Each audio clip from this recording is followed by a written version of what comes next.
trying to say is, from an a priori perspective, I think that Platonism is true. Platonism of the kind that I subscribe to rules out the presuppositional rule. So I have no reason to investigate your view then, right? Well, investigation of my view and agnosticism are two different things. So No. I But can what I'm grant you saying, that. but you made the specific claim that I don't have to investigate the intricacies of an opposing viewpoint or analyze its strengths because before the fact I have this a priori rejection of the view because I know that this other view is true. And so, sort of what I'm trying to say here is that this seems like a symmetrical situation. You can reject non-natural worldviews because you are a priori convinced to the truthity of the truth of your position, and I'm a priori convinced about the truth of my naturalistic perspective. So it seems as though just as you don't have to investigate the intricacies of my version of Platonism, I don't have to investigate the intricacies of presuppositionalism at all to know that it's false. So it seems like, Well, I say is that a result to that you want? hold. I would say to hold to the falsity of your position, or to hold to the falsity of somebody else's. That's perfectly fine. Like that's not like that's fine. Like you don't have to hold. I mean, you don't have to investigate the intricacies of Christianity to hold a position as to whether or not it's, or as to why it's false, Okay. So do you think that when or that doctors, is yeah, false.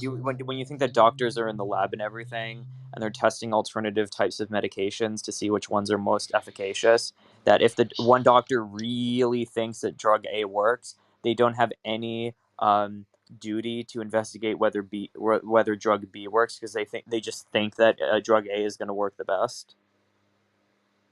No, I would say they do have Is it. that They how it do, works? but the thing is that, well, no, I'd say they do. First of all, Oh, so they do. we're talking about. Well, no, let me make sure it's clear. We're saying that it is on the basis of, in virtue of the position that you hold to. I'm not just saying that like you never have to investigate claims. What I'm saying is that you're going to be like affirming the falsity of the negation of whatever proposition you affirm, just by virtue of the fact that you're affirming a proposition. Okay. Okay. Well, yeah. Let's So just. I'm not saying that you don't have to do investigation, Oh. right? Ever. I'm Oh. saying what I'm saying is that in order for you to hold to the falsity of a position, it doesn't require you to investigate it, Okay. Let me ask because you you two just be questions. implicitly affirming the proposition, Two affirming the questions. falsity of it. One, do you sometimes have to investigate positions? You sometimes have to investigate things in order to produce a more informed opinion about it before rendering it false. Yes or no?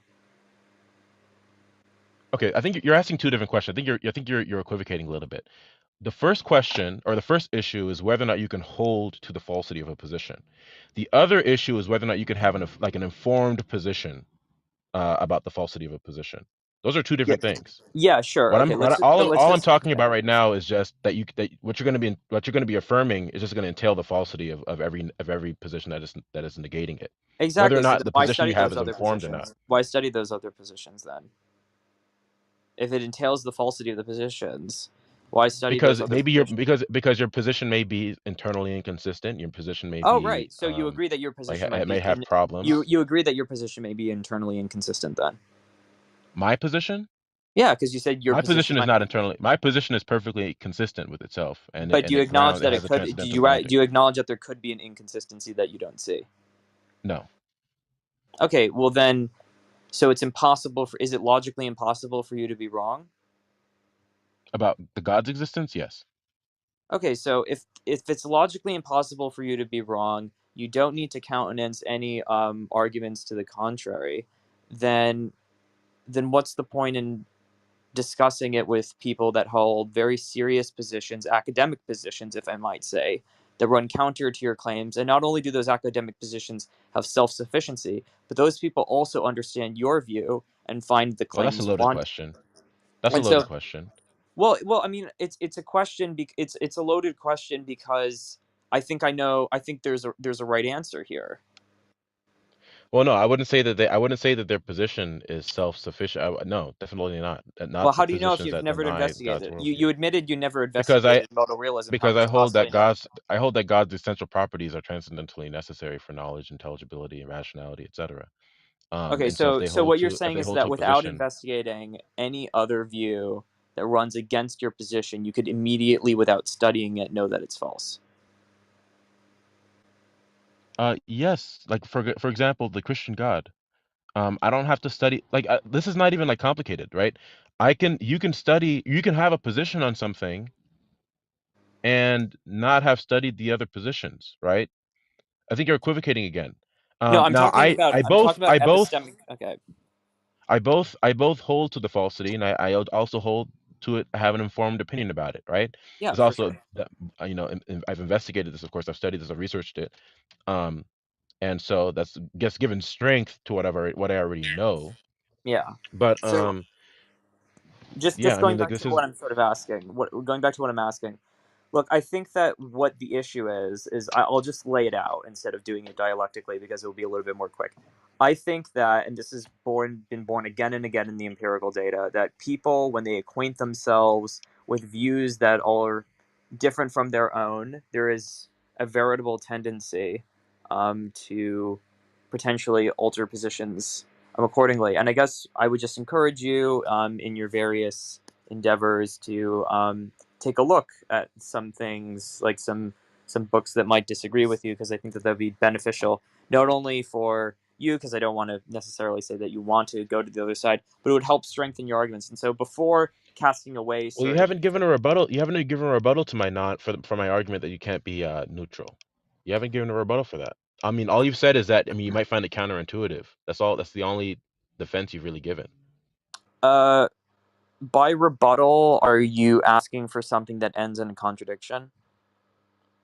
Something that would just falsify the notion that you can't be neutral towards God, right? Okay. Because the Yeah, premises of, sure. like, as I've given it to you, it just follows from the premises that if you're affirming something about God, or if you're affirming a metaphysic, that you're following something, or you're affirming something about God in the sense that you're affirming something about the nature of reality, Got and it. God is in that such a category, and so then you just naturally be affirming whether or not God exists.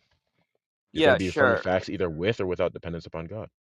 Yeah, so I talked about this I think the other day with Matt. He's the guy that has like the chihuahua with the sunglasses. Not exactly sure who he is. We had this conversation very much at length, and I guess one of my issues with this, and again, this isn't to say that I'm like intransiently stuck in this position, or, but this is just how things currently seem to me. So when I was presented with the argument, and you can correct me, um, it's something like this. So we have the law of excluded middle, A or not A, and so those two positions are exhaustive. There's no third option. I agree to that. That's perfectly valid. When Matt Dillahunty says there might be a third option, he's wrong. I agree. Fine. So we have either God exists or it's not the case that God exists. Okay, those are the only two options. One of them has to account for the transcendental laws of logic and whatnot. So I'm just assuming the tag here. One of them has to account for them. But the issue here is sort of like, it just seems like I could cut logical space up in however many ways I want to, pursuant to my ability to formulate a proposition syntactically. So, for instance, I could say either China has committed more war crimes than the United States, or it's not the case that China has committed war crimes in the United States. Those two positions are disjuncts, true disjuncts, if you'd like to say that. Therefore, the prospect of a third of agnosticism is eliminated because of this disjunct. Now, no, there's an option for you No, that's here. you're misrepresenting my argument. Yeah. So again, What I'm I think not that there's saying okay. What I'm not saying is that the mere fact that it's a true dichotomy is going to commit you to the position that there is no God. What I'm saying is that you are affirming a proposition, right? So let's say by when I invoke China, I'm going to be affirming something about, its war crimes. Okay, and then also, affirming something about America's war. Well, if I'm doing that implicitly when I'm affirming China or when I'm invoking China, then yes, I'm going to be necessarily entailing that either China has committed more war crimes or human rights violations in the United States, or not, right? But that's not the case every time somebody invokes China. They're just referring a lot of times to maybe the geographical location Okay. or the people there or the culture. They're not necessarily invoking something about their war crimes. Okay. The point is that when you're invoking propositions or just operating in the world in general, you will necessarily, if you're actually predicating, be invoking a model of reality, a context within which those facts reside. And if you're affirming a context, right, if you're affirming an ontology, a metaphysic, a worldview, then you're going to be affirming something about whether or not God exists, because God is in such a category where either the facts do depend upon him or they don't. So you're going to be affirming something about God every single time, either implicitly or explicitly, you predicate. Every time. It's Okay. inescapable. Okay. Yeah. Yeah. Sure. Sure. Let me just kind of abstract back and get to the original dialectical point that I wanted to go to hitherto, because it seemed as if what the original argument was, from what I've heard from Matt and from what I've heard from others, is that we have this disjunct. The disjunct represents two exhaustive positions. There's no third option. And so, because of that, this I don't know position isn't mapped onto these two exhaustive options. Therefore, we need to suspend our agnosticism and to take some kind of side. I guess what my issue with this kind of is twofold. One, and this is what I said before, but I have an addendum to it. Um, that's true for all propositions. I mean, like metaphysical propositions syntactically are represented identically to non-metaphysical propositions. So if I had a proposition like either my fan is on the table or it's not the case that my fan is on the table, um, those are the only two options. You can't be neutral about that. Then we get to this point where you can't be neutral about anything. And if you can't be neutral about anything, then it seems as though you have to know everything. And that seems like a very bizarre conclusion. And so that's just sort of a reductio QED. So that's the first point. The second point is I could see how you could try to save this. One way is sort of what you were hinting at earlier. You could say, well, look, there's some sort of like specialness to metaphysical propositions, even though they're represented logically identically, and there's nothing really to distinguish the two. There's just something special that's not in the syntax, that's maybe in the semantics that distinguishes them. And I say, okay, um, but now we're going to need some kind of independent argument for that, because now it seems like the bivalence which you were originally putting forward isn't really doing the work here. What's doing the work is this is a metaphysical claim. But then it's like, look, there are like an infinity of metaphysical worldviews, right?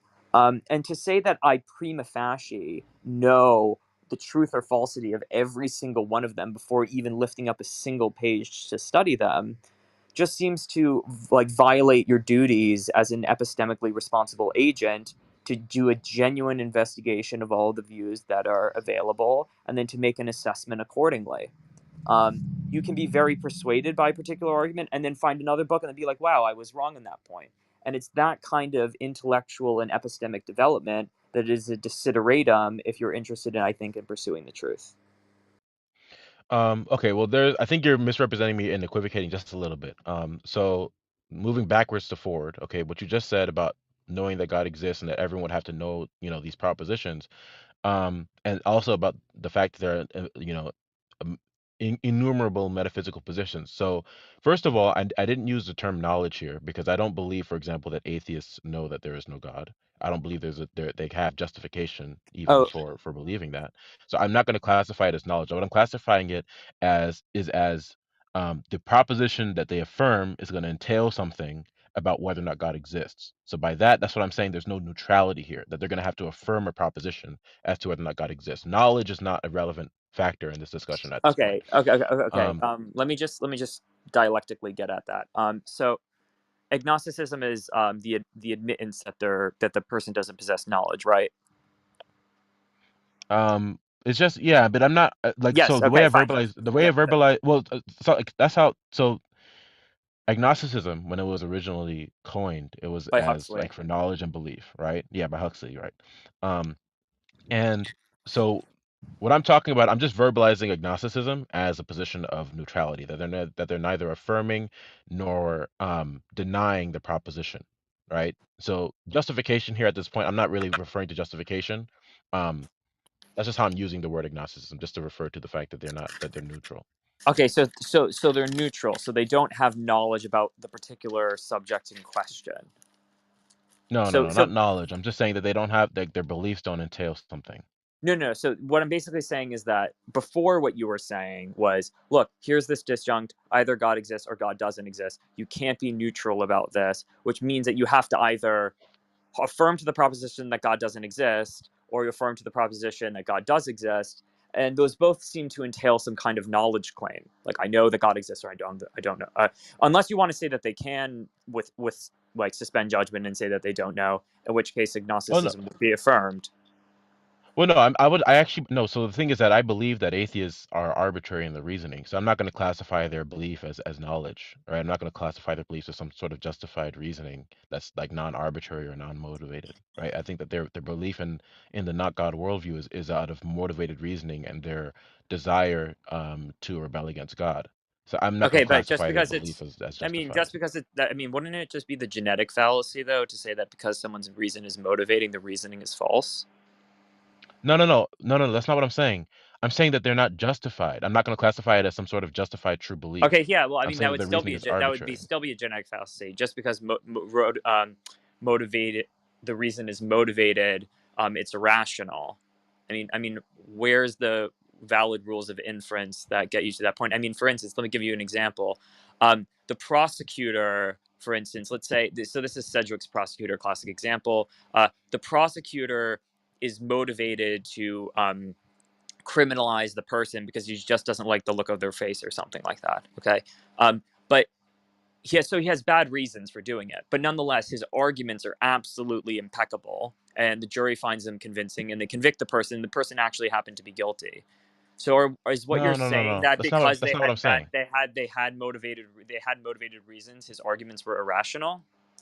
No, I'm saying is that they are arbitrarily.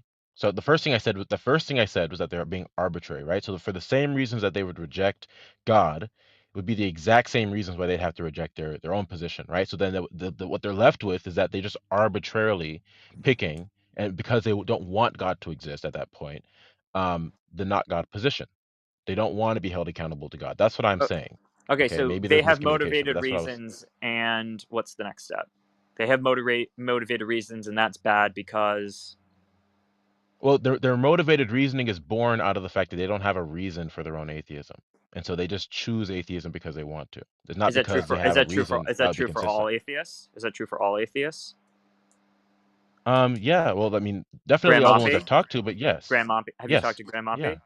Yeah. Do you No, think but that I've he? so for example, Darth has talked to Graham Appy. I was there No, I heard. live in the Yeah. conversation, Hmm. right? And I'm more than like so I would challenge any atheist, PhD or otherwise. I'm not intimidated by their academic prowess, right? Because the Bible makes it very clear that God makes fool the wise. God makes foolish, sorry, the wisdom of the world. I'm paraphrasing, but yeah, Yeah. has God not made foolish the wisdom of the world? So that's like I'm not intimidated by anyone who wants to claim that they're an atheist, because at Okay. the end No. of the No. day, they don't want God to exist. But listen, Do you know this is that? the point. Yes, How? because God's revealed it to be the case. But Okay. like that's Well, a what? different issue. That's a different issue than whether or not you can be neutral towards God, right? This is like a Okay, whole I mean, different yeah, like this is a different issue. subject. Let me just revert back to the original point. Okay, so the original point seems like we were going down a bunch of different avenues, and I'm just sort of going to summarize the discussion hitherto. So the first point that I made was that if you're going to rely on this disjunct in order to render the conclusion that agnosticism is not a viable position, it seems as though I can't be agnosticism about anything that results from a disjunct. And because of propositions can be formulated in a disjunct by definition, by the classical laws of logic of disjunction introduction, it just naturally follows that any disjunct I can't be agnostic about. So this it leads to a kind of That's not my Pyrrhonian argument though. skepticism. Right. Okay. But then if that's not your argument, then you have to change it from this whole disjunct thing. Because in the beginning, you did say, and it's a recorded conversation, that there was a disjunct and that the disjunct was the important thing. Great. Now we move away from that. Then it seemed like what your next step was to say, like, well, there's just something intrinsically metaphysically interesting here. And then I say, okay, well, then it's the case that we can't be agnostic about any metaphysical position. And again, this sort of um, seems to run against what our epistemic duties are as responsible agents, because it seems like in order to accurately assess and determine and come to a belief, we have to seriously weigh the strongest arguments against our positions and see if it illuminates our own position even further or causes us to have a revision of belief. I mean, this is just sort of like what the scientific philosophical method is. But if you're saying that we don't need to do that, then you're sort of running against the grain of the majority of scholarship. So that's one point. Well, Then, yeah, okay, go ahead. okay, and then the last point, which I think is salient, is to sort of say about this motivated reasoning thing, which is that you were saying, well, look, the atheist or the non-believer or whomever. they have motivated reasons, and those motivated reasons therefore make the result irrational. And it's like I don't even know if that's the case, because we could be unaware of our motivated reasons, right? I mean, you could be unaware that you have a motivated reason to have these kinds of conversations. Does it mean that your arguments are irrational? Probably not. I mean, but if you want to be consistent, you would have to at least concede to the possibility then that your arguments are irrational, and I don't think that you want to do that. Okay.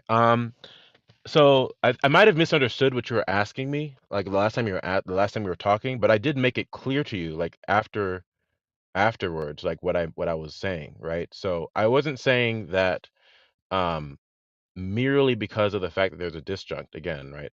That that therefore ipso facto means that there is a like a non-neutrality position towards every proposition. If I had made that mistake, I might have misspoken or misunderstood what you were asking me. But what I made it clear, and I also made it clear that it wasn't something intrinsic about um like metaphysics in and of itself that made it like the propositions that refer to them any special. What I was saying was that they are affirming something about metaphysics, and with by metaphysics again, I'm defining metaphysics in a very special and specific way. I'm just defining it with reference to like the nature of reality, what it means for things to be true, right? The ultimate metaphysical context, right? That all things are going to refer to when it comes to like possibility and the relationships between facts and so on and so forth. Um, and so like small, like like numbers or whatever, that's not going to be like in this kind of category, right? Platonism is not going to be in that kind of a category. We're talking about the nature of truth, the nature of possibilities and impossibilities. Okay. And when you answer, and that's going to be required, everyone's going to be making a statement about that because they're affirming truth, they're affirming possibilities, they're affirming relationships between facts. And that's only meaningful if you have a reference point for those things. So if you're going to be affirming something with reference to like what those are, then you're going to be affirming something about God because God is in such a category of a metaphysic as I've defined it, right? That would answer these questions. Okay. And so let's be clear. You're affirming a proposition, right? And so if you're affirming a proposition, you're going to be affirming the truth or the falsity of whatever it entails, right? That's what I'm saying. I'm not saying that merely because there's a proposition out there and that it's only true or false that you're going to be affirming. I'm saying once you're affirming a proposition, which you are in a metaphysical case, um, then you're going to be doing this. And this it's just true for anything where you're like implying like something either implicit, like when you're making a proposition either implicitly or you're verbalizing a proposition either implicitly or explicitly. Okay. And so metaphysics would be in such a category where you're going to be implicitly or explicitly affirming something. But there are plenty of other categories, right, where you could be implicitly saying something and you're just going to be entailing something, right? And just have to, it's Okay, just going to one mean that one you're quick point. One quick point. saying something. Syntactically, as opposed to semantically, could you tell me the difference between one proposition P and another proposition P, without knowing anything about the content? The answer is no, right? Yeah. Do you agree that metaphysical propositions are represented as P? You just mean like there's just like you mean a metaphysical proposition, like a proposition about a metaphysic? Yeah, like P or something like that. We can make it Yeah. predicate or Okay. modal. Okay, yeah, sure. Do you agree that non-metaphysical propositions are also represented in a similar fashion? Yeah. Okay. Do you agree that I can make disjuncts of both of them? Yes. Okay. So in the left-hand case, the one with God, the disjunct denies the possibility of agnosticism, right? But we have something on the right that's logically identical, but No. it No. No. No. allows So for no, I don't accept agnosticism. that. Okay, which part don't you accept? I'm not saying that the mere existence of the disjunct is makes you non-agnostic. That's not what I'm saying. Like so this I keep making this point. That's not my argument, Okay, so then what does right? If what's that doing was the the work? impression that I was giving to you, that's not like so I made this clear. So look, what the point is that you can't be neutral is the fact that you are going to be implicitly affirming a proposition because you're employing a metaphysic. Okay. So anytime you are affirming a proposition, look, let's just make this clear. Anytime you're affirming a proposition, you're going to be entailing things, right? You're going to, of course, entail the falsity of its negation. Okay. Um, and so that's what I'm saying. We understand that that's the case. Now, what the rebuttal to this would have to be would be either that like God isn't in the category of a metaphysical like framework or something like that, or you're not invoking a proposition like with reference to God, like if you're or like you're not invoking a metaphysical proposition, right? That would have to be the response. Um, and so the point is that that you are affirming a metaphysical proposition every time you predicate. Like, do you deny that that's the case? Yeah, I think I want to go back just a few steps. You said quite a bit. Let me just try to do this dialectically. Okay. So do you agree that it's either the case that your propositions refer, and I'm just trying to use your language, either your propositions refer to something, I'm going to say ultimate or almighty or however you want to cash that You're not out, invoking a or it's the proposition. case that they don't? Yes. Okay. And then to me, the second thing that you're saying is that it's not the case that your statements don't refer to something ultimate, right? Right. Okay, therefore they refer to something ultimate. Is Exactly. that kind of what you're saying? Right. Right. Or they just make a reference to like something in that category, right? Yeah, Exactly. sure. Could I give you the formal structure of that argument? So the first Okay. premise is A or not A. The second premise is not A, and then the Right. conclusion is A. A disjunctive syllogism, right? Yeah, the Yeah. issue with this though is that the second premise, not A, through double negation elimination, via natural deduction, reduces to A. So if you do the calculus, which is available, not A becomes A. So the second premise is A, but then hang on, the conclusion is A. Yeah, I'm not a logician. Like all Right, I'm but trying I to mean, explain to but you, if you're going to like be making these kinds listen. of arguments, if you're going to make it, Well, I mean, look, let me just explain this to yeah, you. Like if somebody's affirming a proposition, that means they're going to be like it's going to entail certain things, right? And with reference to your metaphysic, if you're affirming a a proposition with respect to the metaphysical reality, you will be affirming a proposition with reference to whether or not God does exist or God does not exist. Okay, that is the fact of the matter. Now, if you want to dispute that, you can, right? But if that's the case, then that means they're not neutral in the sense that they're not in a position where they're not entailing the existence or the non-existence of God okay. because they're Just a affirming a quick question. proposition with reference to God. So just yes or no, are you interested in the logic? Definitely. Okay. So then we're justified in talking about it. So the first premise of your argument is A or not A. Okay, let's make sure we're clear. What is A? What is not A? A was sort of what I was taking vociferous notes. A is a statement must refer to the existence of God for its intelligibility, or it's not the case that a statement, and so not A is the negation of that, which is it's not the case that a statement has to refer to God in order to have intelligibility. So A or not A. Okay. Okay, fine. So and then it seems to me your second premise is it's not the case that it's not the case that okay, that's just overly technical. The casual way of saying is it's not the case that your statements don't refer to some kind of higher power for intelligibility. That's not the case. So it's a double negation. Okay. Okay, fine. And the conclusion is it is the case Definitely. that your statements refer to some ultimate power in order to achieve intelligibility and ultimacy, right? So Well, that's not my argument. So let's be clear. That's not relevant to agnosticism. This is more like maybe like something like an argument for God's existence, not right. No, but agnosticism. is this kind of your argument with respect to God's existence at least? I'm trying to get to a point. Um, well, I formulate it differently. So I Okay, would how use would like you modus formulate it? ponens, like the Let's go through transcendental that. argument. Yeah, let's go through that. Well, this is totally different from agnosticism, but okay. So like I would say something like We're having fun. God We're is having fun. required. God is transcendentally required for knowledge, intelligibility, rationality. Premise one. Premise two is that there exists and we have and we possess knowledge, intelligibility, rationality. Therefore, God exists. God exists. Okay. Or not. Sure. That wouldn't be. So I actually no. That would just be transcendental. But like putting into modus ponens, you would say assuming that X has preconditions X exists. If X exists, then the preconditions for X exist. X exists, therefore the preconditions for X exist. X would be God, or sorry, X would be the knowledge, intelligibility, rationality. The precondition would be God. So then the conclusion would therefore be that God exists. Okay.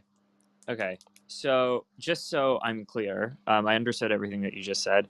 Are we now willing to cast aside the original formulation of the argument, which is either it's the case that God grounds all intelligibility, or it's not the case that God grounds all intelligibility. It's not the case that God does not ground all intelligibility, therefore God grounds all intelligibility. Are we affirming that argument or rejecting it? Well, I mean disjunctive syllogisms are valid, like No, deductively no, no, speaking. no. Yeah, I'm just So saying. I just want to know whether or not I or have not, that your wouldn't be assent to that that wouldn't argument. be Yeah, that's do you not what reject that's it? not the argument. That's not the Like argument putting I'm into making. modus ponens. So, Well, but one do you could probably reject? formulate Do transcendental you reasoning in that. Assuming Assuming that that reject that X has argument? preconditions. No, I don't reject if it. It's X just not hard. exists, I'm then the pretty sure I could preconditions for X formulate exist, and X transcendental exists, reasoning therefore in the that. Oh, preconditions so have to you form if accept? I was But to X so would if you be don't reject God, it, then you or sorry, accept X it. would be the knowledge, intelligibility, rationality. The sure. precondition would be God. Okay, so you do I mean, accept. yeah, Then it's You just do either the accept. case that therefore God it's exists. either the case that Okay. facts are grounded in God, Okay. or facts are not grounded in So God. just It's not so the I'm case that facts are clear, not grounded I in God. understood everything that you just Therefore, said. facts are grounded in God. Are right, perfect. Let's talk about this. This is the stuff that is cast something aside at the least original worthwhile saying about formulation of the for anyone argument, in the which audience is that's interested in either it's logic or the not. case So that if you actually God write this out, which I encourage grounds all everybody to do, intelligibility, or it's not the you case that do God grounds all A and then you do a little intelligibility, V, and then it's you not do the case not that God A, does not and then the ground all second premise Yeah, A intelligibility, or is not therefore A. God grounds all right, and then Not the A. intelligibility. last Yes. Are we is A. affirming that argument or Now, rejecting in it? logic, whenever we Well, I have mean, a double negation, the double disjunctive syllogisms negation are gets valid, like eliminated deductively by By the the speaking. rule rule of of double double negation. negation I just want to elimination. know whether or so not that Okay, that you can that stop premise. right there. You can That, stop right okay, there. so, You're pulling an Alex Malpass. Okay, you know who Alex Malpass what is? yeah, I'm talking to him tomorrow. Okay, this is what he pulled with Matt Slick. Okay, this is the problem between the modal logic that you're presenting in terms of mathematical formulas, because when we say not God, that can mean more than one thing. Are you aware of that? Could you maybe explain your point and then I'll So the understand? answer is no. Does not God, can that only mean one thing, or can it mean more than one thing, depending on Um. how it is formulated? Well, my initial pre-theoretical belief is that if it's a double negation of a proposition, then it just means the proposition. Okay, yeah. This is the problem. People who are thinking in terms of representing certain propositions as mathematical formulas. Okay, because you get guilty of being a hasty generalization. This happened with Matt Slick and Alex Malpass. Okay, so in the way that Matt Slick was communicating, and I've talked with Matt Slick about this quite a bit afterwards. All right, when we say not God, we're not. That's a truncated formalization saying the not God world cannot ground the basis of intelligibility. Okay? Okay. So the not God can be understood in two senses. It can be a direct negation of not God. So not God would equal God. Or if we say it in a truncated representation, not God, it could also refer to that not God cannot provide or ground the basis of intelligibility. You understand? Yeah, I understand what you're saying. Okay, so when Jrobin or people like Matt Slick tried to give a brief syllogistic representation, and somebody like yourself, not accusing you of any deception or anything like that, but if you truncate it to not God, you have to be careful which not God are you referring to? Is it the negation of not God, or does it simply mean that not God cannot X? See the difference? Yeah. Maybe if you guys could spell it out in the complete detail that When we is say befitting, that'd be not great. God, when we say in a truncated or in a brief fashion, not God, depending on the context, but in this context, what we're saying is the not God position cannot account for the grounds of intelligibility. It doesn't, the not God whatever that is, cannot provide for intelligibility. Okay. It is not saying not God, whatever that constitutes, does not exist. Sure. So this So is the Like when problem. you asked So me, this is oh, the problem of semantics when certain propositions are translated into mathematical formalizations. A lot of times there's not a problem, but in this case there is a problem. Okay, and if you go back and you listen to the interaction between Matt Slick and Alex Malpass, Matt Slick, was a little bit confused at first, right? But then afterwards, upon contemplation and conversation, he realized the mistake that he was not clarifying, and the same with Alex Malpass. So when we say either God or not God can provide the grounds of intelligibility, and we say not God, okay, we're not saying that not God doesn't exist. Okay, so you have to be careful. Jay is not saying not God in the sense that not God doesn't exist. okay, yeah, for sure. Although that is his ultimate position. yeah, But when I we're mean, talking about God vis-a-vis God, or I should say God versus not God, right? Providing the grounds of intelligibility, either it is the case that God or not God provide for the grounds of intelligibility. If we say not God, that we are not saying God in that formalization. Although it could be interpreted that way in terms of a mathematical representation. That's a truncated form of saying not God does not have the capacity to ground the basis of intelligibility. So when you phrase it that way, it is not a negation that not God doesn't exist. We're just simply saying the not God position cannot ground the basis or principles of intelligibility. Okay. So it's more of a conditional I have a formula than that. I have a question really quickly for you. I mean, when you asked me if I accepted it, were you asking me if I thought it was valid? Oh, I was asking if you thought it was a good argument.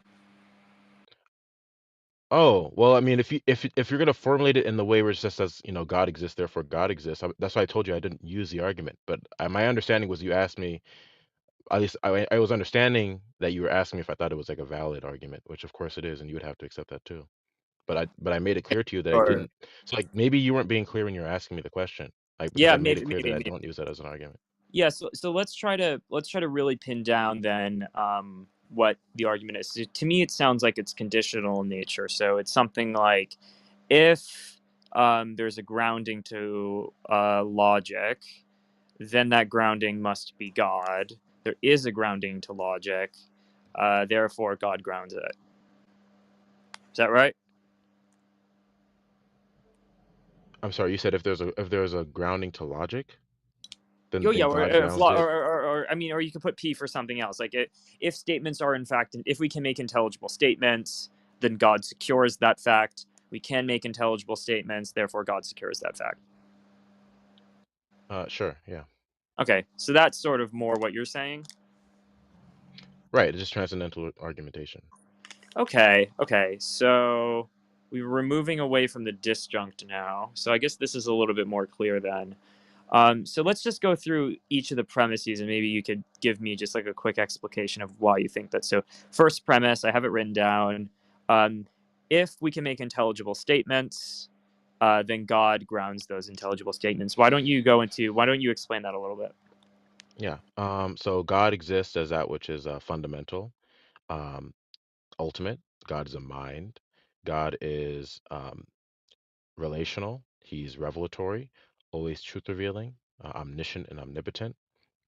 And these are required characteristics for intelligibility. Now, I'll go through God's properties, essential properties, one at a time. So, for God being ultimate, there must be some ultimate metaphysical framework that exists, I'll say ultimate metaphysical reality that exists, that's going to be the basis by which truth is, right? States of affairs are actual and intelligible.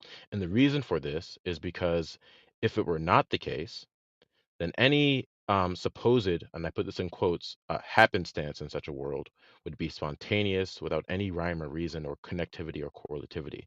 And this is just analytically the case because of the fact that by metaphysics, we're just talking about some sort of reality that would ground that these things are real, right? Aside from that, then there is no fundamental basis by which these things exist, right? So they just exist out of spontaneity and not out of any real grounding. Okay. So that's why there needs to be an ultimate metaphysical reality. Do you accept that? Well, let me see if I could repeat the point back to you. It's just to make sure I understand it, and then I could probably give you an answer. So the idea is to say that the reason why P implies Q is true is because God is necessarily truth revealing. There has to be an ultimate metaphysical framework against which all facts can be made.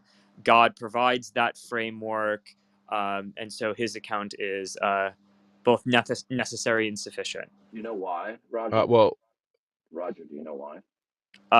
Well, yeah, I'd be open to learn. Yeah. Because every state of affairs, every discrete particular that is not God, all of that in this framework derive and depend upon the mind, the purpose, and the plan of God. Okay?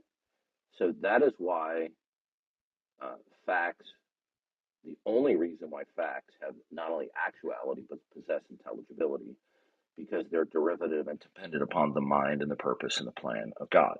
Right? And this is a very important distinction.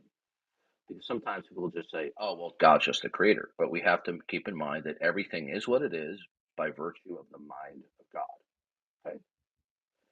Now, so that means every discrete particular, every discrete state of affairs is what it is because it derives and depends upon God. So it derives, I'll put it in a Ventilian sense.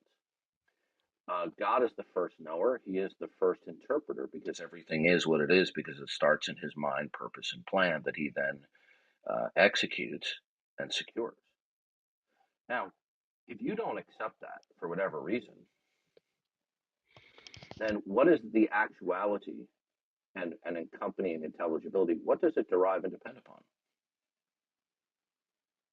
Okay, I think I'm starting to understand what you're saying. Okay. So Are you familiar with idealistic terms?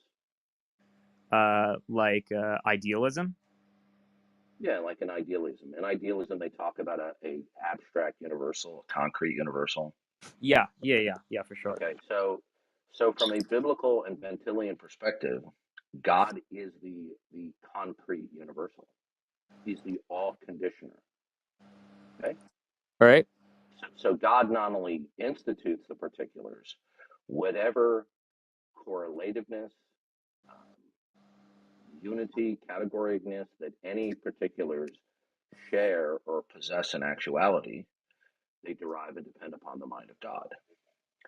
If you choose not to accept that, inherently when you invoke things, you're going to be invoking either explicitly or more usually certain levels of categories and unity among diversity. Even if you try to lapse into solipsism, you will still be doing that.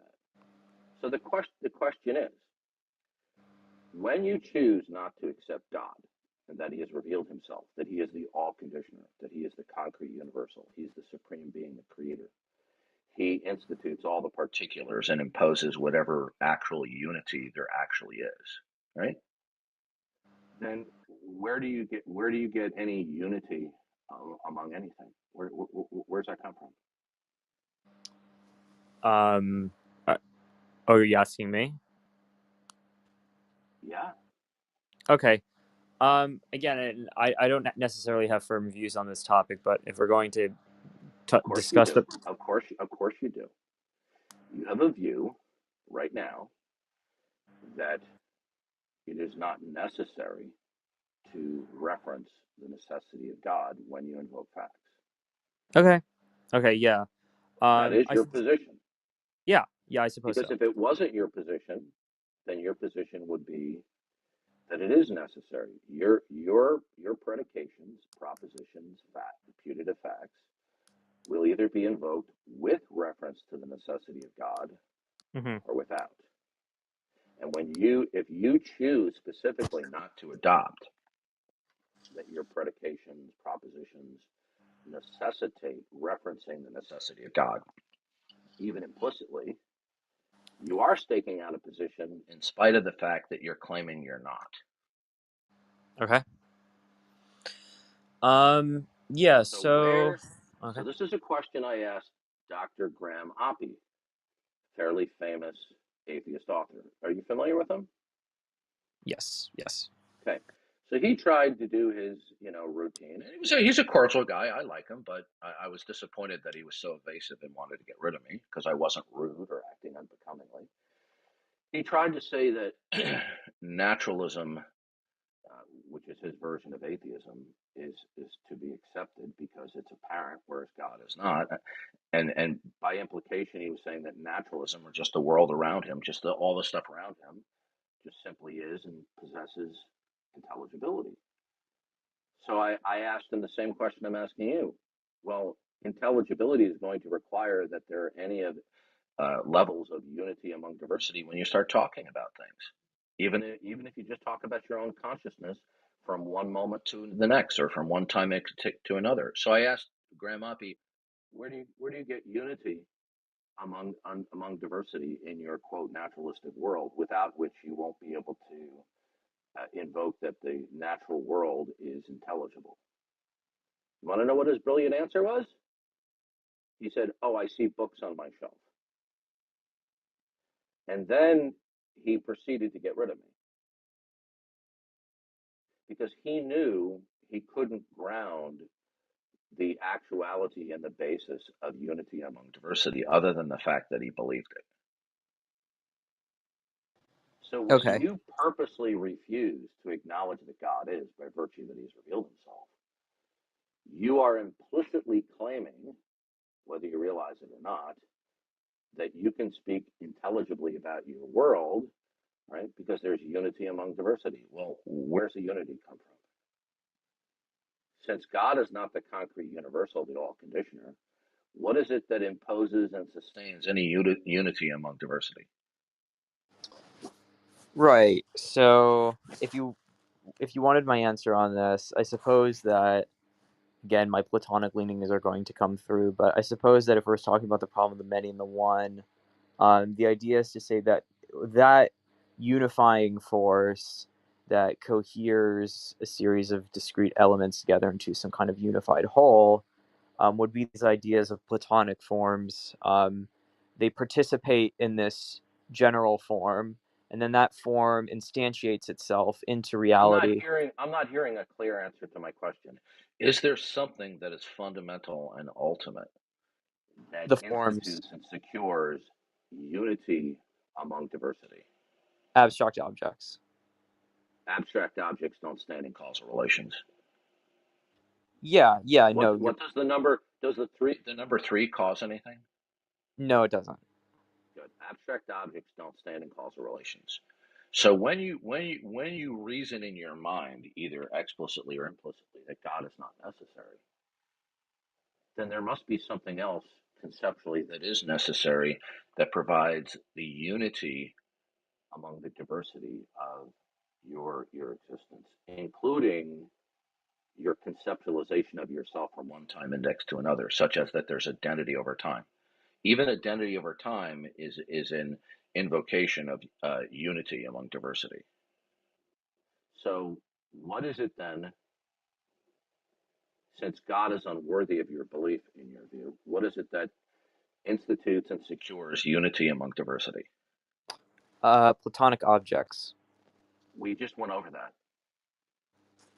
Yeah, I think. You know what you're okay, hold on a second, Roger. You're like a person who gets pulled over by a police officer and he says, driver's license and registration, please. And let's say I'm the police officer. You hand me your driver's license and I hand it back to you and says, this is expired. Do you have a current driver's license? And you said, oh yes, officer. You take back the license and you fumble around some more and you hand me the same driver's license again. That's what you just did. Right. I understand. I understand why you might feel that way. So what is it, since God is not necessary in your view? What is it that institutes and secures the unity among diversity so that you can speak intelligibly, not only about rocks on the side of the road, but even the coherence of thinking of your own self, okay, in O- terms from one time index to another. Okay, sure. I'll give a different answer just because the Platonic thing might be a dead end for this conversation. So perhaps Wait a one. minute, wait a minute. Are you being dismissive? Do you want to argue that abstract objects stand in causal relations? Oh no, that's not. I'm not. Yeah, no, I wouldn't argue that abstract Okay, objects. good. Okay, so I'm waiting for an answer. What is it that imposes and sustains unity among diversity? I think that personally, I believe that causally effete abstract objects do that because they are the grounding or the reference to certain That's the states that third would time make. you've handed me the expired driver's license. I could give an Aristotelian argument as well if Okay, Roger. You just handed me the expired driver's license 3 times. I would like you to tell me, instead of giving me a word jumble, what specifically is it that is fundamental, absolute, that imposes and sustains whatever unity there is among diversity? right. So there's unity among diversity because for each cluster or kind, there is some object to which those entities refer and derive their unity from. These objects have existed eternally, and they will never cease to exist. Roger, is there something that fundamentally secures all unity? Uh, Again, I would be tempted to say that I think the the Platonic objects do that. Okay, so again, Roger, you're handing me the expired driver's license for a 4th time. I guess I think that the argument in favor of When you the say Platonic objects, are you talking about abstract objects? yes, Okay, good. Well, that's already been debunked. yeah, Okay. what I just want to say is I would offer some kind of argument in favor of this. So I'm going to offer some kind of indispensability argument, whereby we say Okay. Is that there something that overall imposes all unity fundamentally? again I would just say the forms. I mean, because that's just what I Okay, think. so you just handed me the driver's license, the expired driver's license, for the 5th time. Roger, what Okay. unifies the forms? That's a plurality, man. Now, What unifies them? I'm asking you: is there one thing that is concretely one, as opposed to an abstract one, that imposes directly or indirectly all unity among diversity? Is there one thing, Roger? I don't think there's one thing. Okay, so you don't have a concrete universal, do you? In the sense that, yeah, in the sense that you mean, then no, yes. Okay, so whatever unity among diversity you conceptualize at usually an implicit rather than implicit level, you are holding to that belief in violation of the same criterion of belief that you use to dismiss God. So your position is self-refuted by violation of your own fundamental criterion. By self-refuting, do you mean it ends in a contradiction? No, what I mean is you're violating your own fundamental criterion. Okay, Roger, why don't you believe in God? Um, I'm agnostic. No, okay, um, Roger, we've been through this before. Okay, Roger, are you willing right now? Will you affirm the necessity of referencing God as the necessary precondition when invoking proposition and facts? Will you do that right now, Roger? Probably not. No. Okay, so then when you invoke, excuse me, when you invoke facts, you are by choice invoking them without the necessity of referencing the necessity of God. So, other than your claim that you're suspending judgment that the existence and non-existence of God is an open question, you've already decided that God's not necessary while hiding behind a verbal costume that you're neutral when you're not, because you're unwilling to invoke the necessity of God. Therefore, when you invoke facts, they are standalone with reference to God until shown otherwise. So you're not neutral, are you, Roger? according to your definition, I'm not neutral. No, Yes. Roger, let's not play this little game here, okay?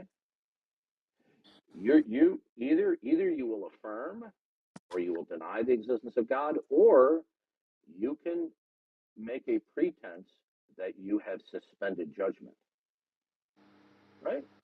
Sure. That God is an okay. So, are you claiming you're suspending judgment?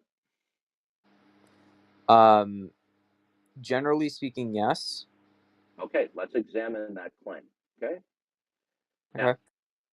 when you claim you're suspending judgment, this is simply not true, because you've already decided that at this juncture it's not necessary to reference the necessity of God. You said you're unwilling, because if you did believe that God was necessary as the necessary precondition of all facts, you would have said yes, but you said no. So you've decided that God is not necessary. Here's a question. I just have a quick question. Is it possible to be agnostic about that second order fact?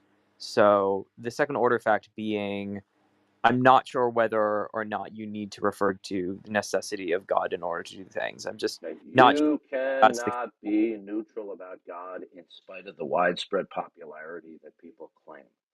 The claim to neutrality toward God, regardless of how it is expressed, is about as real as a piece of plastic Civil War memorabilia. So the point is, you said you're unwilling to invoke the necessity of God as the necessary precondition. So that means that you believe that facts can be invoked as standalone without reference to the necessity of God. That is your position. Yeah, I suppose so. Then that's not neutral, because you decided that facts don't necessitate referencing God. So when you speak facts, by choice, they are without referencing the necessity of God. When Robin or Matt or I or other Christians invoke facts, whether it's explicit or not, more usually implicit, we will always reference God as the necessary precondition of those facts. But you do not. So you can no longer lay claim to neutrality. So you either do or do not have something that is singularly identifiable and defensible, that provides for the unity among diversity in your world, since you feel you have no need of God. So what is that, Roger? The unity of among diversity point.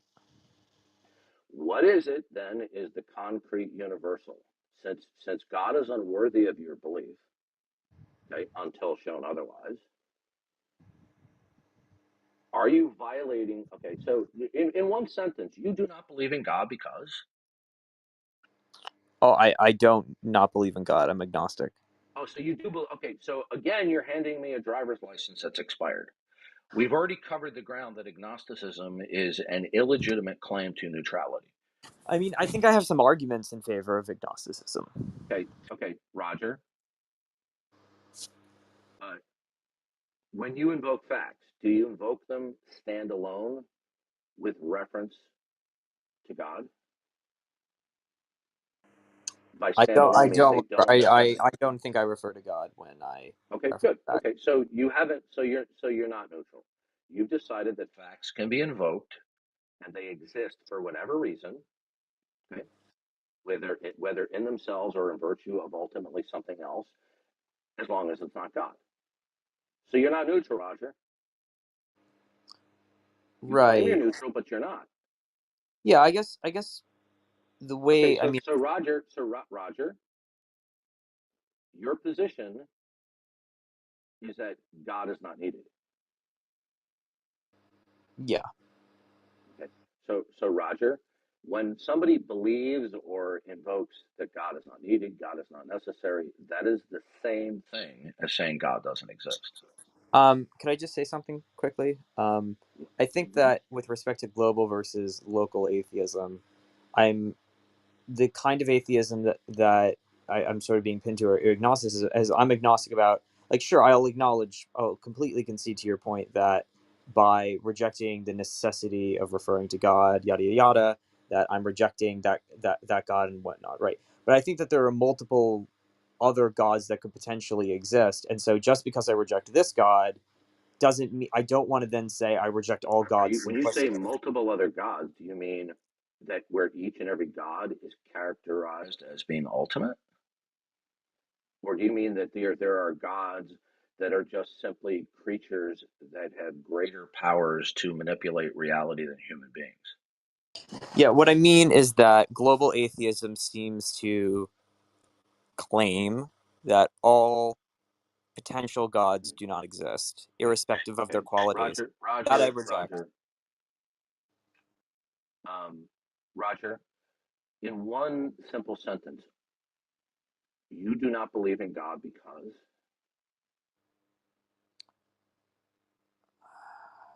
you do not believe that God is the concrete universal because.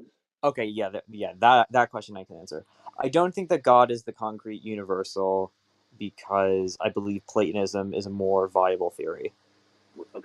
Okay, so that's the sixth time you'd handed me an expired driver's license. Right. I guess I'm just still persuaded by the arguments in its But favor. here's the problem. Okay, you're just invoking a plurality upon a plurality. Okay, I want to know what the concrete universal is. Is it one thing? Is there one thing that dictates the unity among diversity? Or do you have a system of chaos where there is not one thing that dictates and controls what comes to pass? Right. I hold that there are a plurality of abstract objects that ground the kinds of Okay, truths that's that the we're seeking. seventh time you've handed me an expired driver's license. Yeah, I mean, the reason why I'm doing that is because Roger, do you want to argue that abstract objects stand in causal relations? no, I don't want to argue that. Okay, well that's what you're basically doing. Okay, so Roger, so what is your reason to believe that there is something that is fundamental, absolute, that dictates and secures whatever unity there is among diversity? What is that, Roger? That secures unity among diversity. What is it? What is it that is the concrete universal that is singular? You know, that is ultimate and absolute. Okay. Otherwise, because if you invoke a plurality of things, you no longer have an ultimacy because there's not one thing that is dictating everything. Yeah, I guess I just don't think there's that kind of ultimacy. Okay, so you don't have a concrete universal, Roger. I have multiple universals. No, Roger. When I say a concrete universal, okay, Oh, okay. You're being restrictive and you with the use of the okay, A. Yeah, because okay, if then I you have two or don't. more things, things, then neither one of them can be the concrete universal because one could exist without the necessity of the other. So you couldn't have two or more things. So it can only be something that is one concrete thing that can be the concrete universal. In other words, everything derives and depends upon it, not only for its particularity, but for the unity as well. Do you have a concrete universal, Roger? Since you don't accept God? No, I don't. Okay, so now you have nothing that is identifiable or defensible that is the concrete universal that will dictate the entirety of unity among diversity. And so, Uh, is that the only thing that could account for unity among diversity? yes, Okay. Is there a reason for that? yeah, because then everything is shrouded in mystery and chaos. I mean, And in the by the academic, way, how would you even if you invoke it, how would you even establish the actuality of this plurality of so-called fundamental things, none of which are ultimate? How would you even indispensability ground that? arguments, indispensability arguments.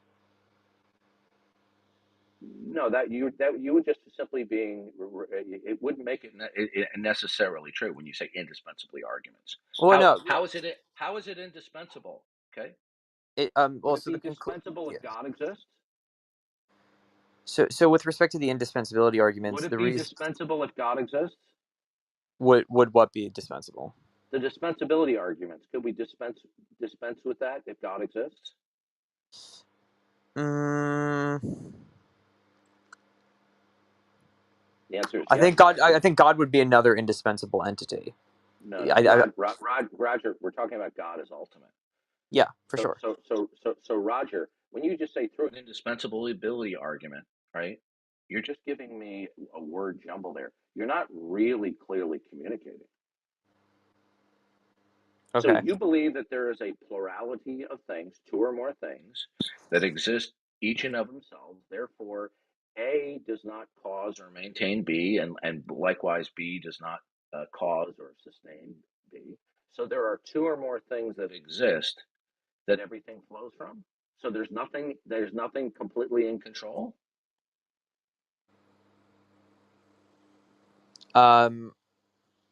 There's nothing that's completely in control. There's nothing that is the concrete universal. So when you start to invoke Yeah, a I think they're plurality of abstract. I think things, they're abstract universals. I think they're abstract universals, not concrete okay, good. universals. That's the 8th time you handed me the expired driver's license. Oh yeah, but I think that they're good arguments. I didn't ask you about an abstract universal. I'm Yeah, I don't asking think you they're about a concrete. concrete. So you Yeah, I don't don't think have a so. concrete universal. So there is nothing that dictates the state of everything. I think the So Platonic objects dictate the state of everything. okay. So that's the 8th time you've handed me the expired driver's license. Isn't this getting embarrassing? Handing me this expired driver's license? Well, I mean, if I have arguments that make it less embarrassing. Okay, Roger. I mean, now you're getting as bad as the atheists are. I You apologize. already agreed earlier, abstract objects do not stand in causal relations. So when you start talking about the Platonic realm, you're talking about abstract objects, aren't you? Yes, I am. Okay, but you already agreed abstract objects don't stand in causal relations. Can the number 5 cause something? No, I can't. Okay, so why do you keep on handing me the expired driver's license? Because I think that because you got nothing else, do you? well, I mean, because I think that even if they are causally effete, they still provide the ground for a lot of the No, they truths. do. No, they don't. No, they don't. By the way, where do you get that they even exist? The indispensability argument. Okay, so we're going to do this again, Roger. Well, I mean, the conclusion of that argument is abstract objects exist. Roger, that's not informative. Again, what you're saying is that there are two or more things that are self-contained, right? And the plurality of things that dictate the cascading events, or whatever. Where'd you get that from, Roger? Where'd you get that there are two or more things, each of which are eternal, self-contained, but nothing is ultimate? Where'd you get that? By eternal, you're talking about eternal forms. Roger, where did you get how did you determine that there is nothing singularly ultimate? How did I get the idea? Because I think that the hypothesis is implausible for a series of reasons. Roger, that's a non-informative response. Okay, fine. More specific. I think that this kind of divine conceptualism runs into problems with divine aseity. Okay. Again, this is more of a word jumble here. You're not being informative to me. Okay. And you're doing it on purpose, Roger. Roger, how were you able to determine and verify that there can't be anything that is singularly ultimate? I think that there can't be something that's singularly ultimate in the way that you're describing, specifically No, Roger, yeah. is it impossible that there can't be something that is singularly ultimate? Is that impossible? Yeah, I don't think that it's logically Okay, impossible. so then what that means is when I say it impossible here, it's not really a contingency. What it really means, it cannot be. Well, the reason why it cannot be is because then there must be two or more things, each of which exist with independence of the other from eternity. Where'd you get that from, Roger? Where did I get the idea that there can't be? Where did you get the idea that there are two things that exist from eternity, self-contained, unconditionally non-dependent? From deductively valid arguments from scholars that have university Yeah, positions. that's it. Okay, more word salad. Okay, that's a non-informative response. Yeah, I could just give you the argument then. Then why didn't you? Okay, sure. So the idea is to So you say, didn't, no, because you were being evasive is what you were doing. well, no, well, I apologize if I Roger, was. how were you able to determine, okay, that there's a plurality of things, each of which are self-contained? Are each of these things self-conscious? Are they communicative? No, they're not conscious or communicative. Then how do you know that they're there? Through deduction, through the Okay, another instance. non-informative answer, Roger. Okay, well, yeah, okay, then this is how I know. We assume the existence of what our best theories quantify over. Our best theories, for the example in the case of physics, our best theories quantify over the Oh, existence of so now you're electrons. reasoning abductively? No. This is deductive. Roger, I want in clear terms instead of verbal mumbo jumbo. How were you able to determine in clear terms that there are two or more things that are self-contained and they exist without the necessity of the other? How'd you determine that, Roger? In a slogan, because I think that moral facts and mathematical facts exist. We're not talking about that. See, notice how you told me you determined that. When did you determine this, Roger? Was it today? Was it yesterday? It was through years of study at the academic level. Okay, so now you're lying, okay? Because you just told me moments ago that you said that Platonic forms were ultimate. I'm not. Yeah, that's fine. Yeah. So now you're lying to me Well, how? because now you're saying things that are not Platonic forms are what are self-contained, and that they are the basis of some things, each Well, of I which think are more. Yeah, I independent of think each moral other. facts are Okay, Platonic forms. so in other words, 1 second it's Platonic forms, which are abstract objects. Now you're referring to something that is not an abstract object, but a concrete object, right? What was I Were you referring not to? earlier telling me that abstract objects are what make God unnecessary? I did say that. Yes.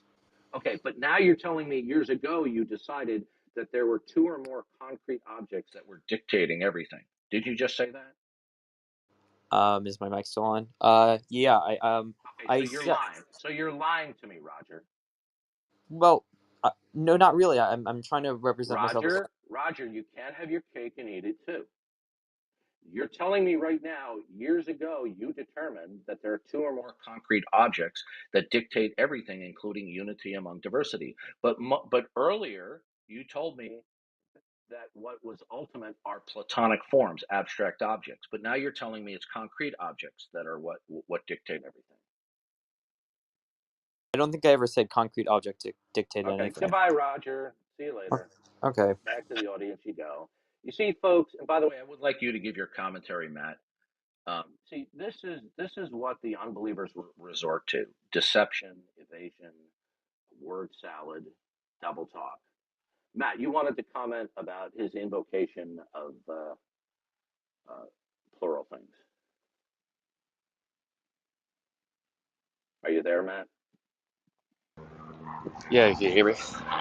Yeah, very good. So I got a helicopter flying over. They're black choppers. So anyway, yeah, it's invoking the plurality, and he assumes unity of the plurality, but he's not telling us what the underlying unity is. There must be one singular ultimate that unifies any plurality. Otherwise, you don't have coherence between the plural things you want to invoke. He just assumes they're correlated to each other. There's coherence. There's a systematic relationship. So if he's not identifying what is that singular ultimate that unifies two or more things, he's not accounting for the unity amongst No, diversity. He's just invoking plurality again. but he was lying because he just said, well, he determined this years ago. But earlier in the conversation, he said he identified abstract objects as determining concrete unity among diversity. Yeah, that's a problem when you want to make them ultimate, just like when someone tanks like the laws of logic, you Well, tank the yeah. Platonic forms. They don't stand in causal relations. They're non-physical, so we get any physicality from them. And plus, they're invariant. They don't change, so where do you get any change? No. Where see the point is, this is what unbelievers will be confronted with when we examine their God denialism, no matter how it is expressed. At a certain point, they're going to have to engage in evasion, deception, and double talk. Okay, because 1 minute he said that abstract objects are what determine everything, but now he was saying it was concrete objects. Okay, Right. how And the could you original determine that? How could you have determined years ago through rigorous philosophical investigation that there are two or more concrete objects that are dictating all the particularity and the unity in the world, so to speak? But then earlier you were saying that it was abstract objects, Platonic forms that are doing that. So one minute you say it's abstract objects, the next minute you say it's concrete objects.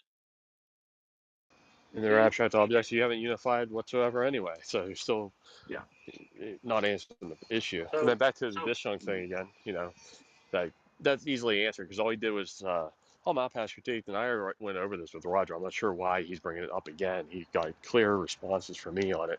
All Malpass did was take just an ordinary nomenclature, just in semantics, when we say the thing is negation. Okay, just in ordinary language, you're saying, well, this is not my thing, and yours is the opposite of mine. You just can't represent it in formal logic that way, because you run a double negation elimination. That's fine. But any logician worth his salt, when he lays out a bivalent disjunct, he doesn't lay it out in that pure form there. Like, if you say P or Q, well, is Q P? No. Is P Q? No. You can't represent it formally as P and not P or Q and not Q.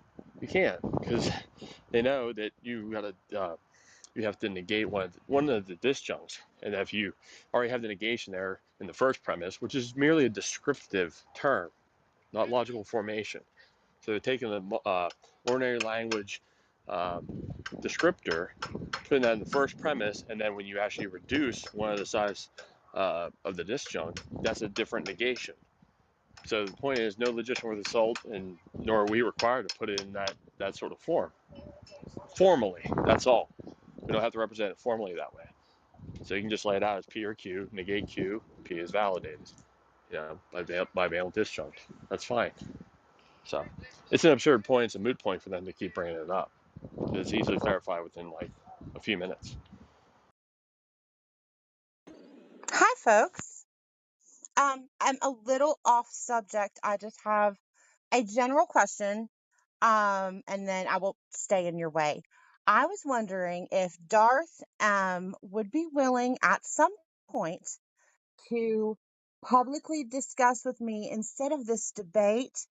I want to know, everyone I know that is a Christian has certain examples of their walk with God. Some of them it's nature, some of them it's communion, whatever. I would like to hear sort of your testimony and when you feel God in your life, because there is obviously a feeling thing beyond the logic. At some point, would you be willing to speak with me about that? I'll talk to you right now about it. Okay, so I'm not here to defend my position or have you defend your position. I just want to have a nice discussion. I'm very curious because you do, as you have to admit, sometimes you get a bit upset when you're talking to people. Say that again? Sometimes you get a bit upset and a bit loud.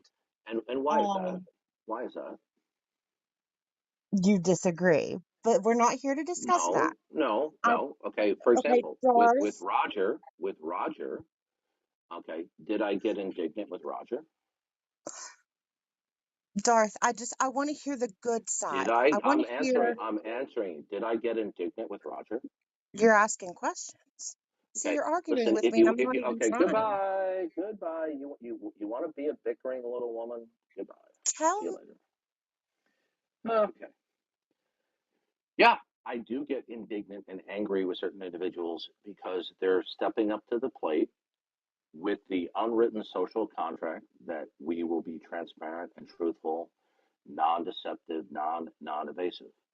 But when these people put it on full display, I get indignant. I think it's disgusting that these atheists chronically and habitually resort to evasion and deception. And that's why I get indignant. Okay?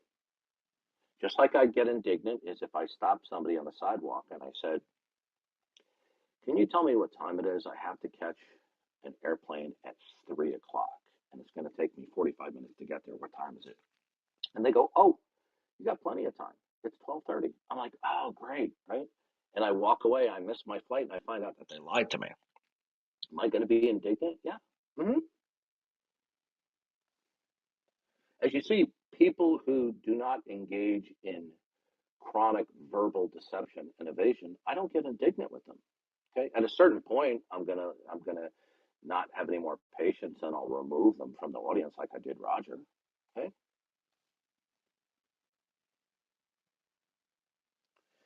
Okay. So if we have any other atheists who want to come up and explain why there's no God, raise your hand. Our position is that God exists first and foremost because God has revealed himself through all facts, that all facts indicate an absolute, an ultimate. And unless that ultimate was a mind that was self-revealing, then you couldn't have any facts at all. Okay? Facts require a philosophy of fact, and a philosophy of fact requires a model of reality, a worldview, which will be grounded by a concrete universal that is there, and the only way that we could know that it is there is if it was a mind and it is self-disclosing or self-revealing, and that the denial thereof of what I've just said results in complete metaphysical collapse and absurdity. So this is how we know that God exists through his revelation in creation, in addition to his revelation in human history, recorded in the Bible, culminating in Jesus Christ. But the real truth of the matter is, all of you unbelievers out there, you're whistling past the graveyard. But what's worse than that is the danger.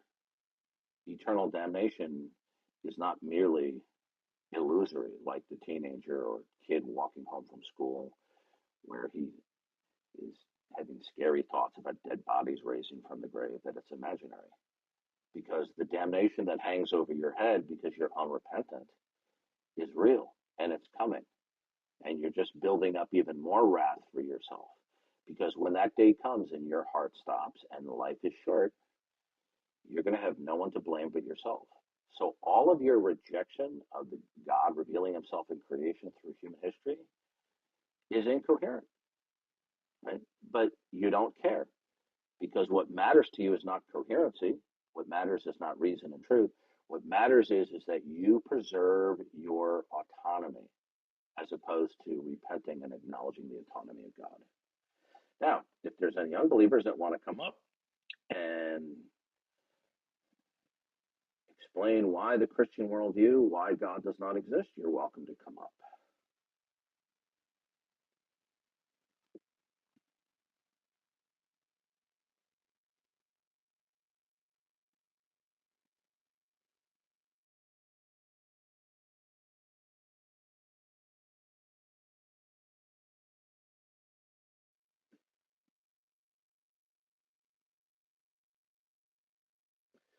Well, I guess we can't have any truth-speaking, honest unbelievers come up. What a shame. The fool has said in his heart, there is no God.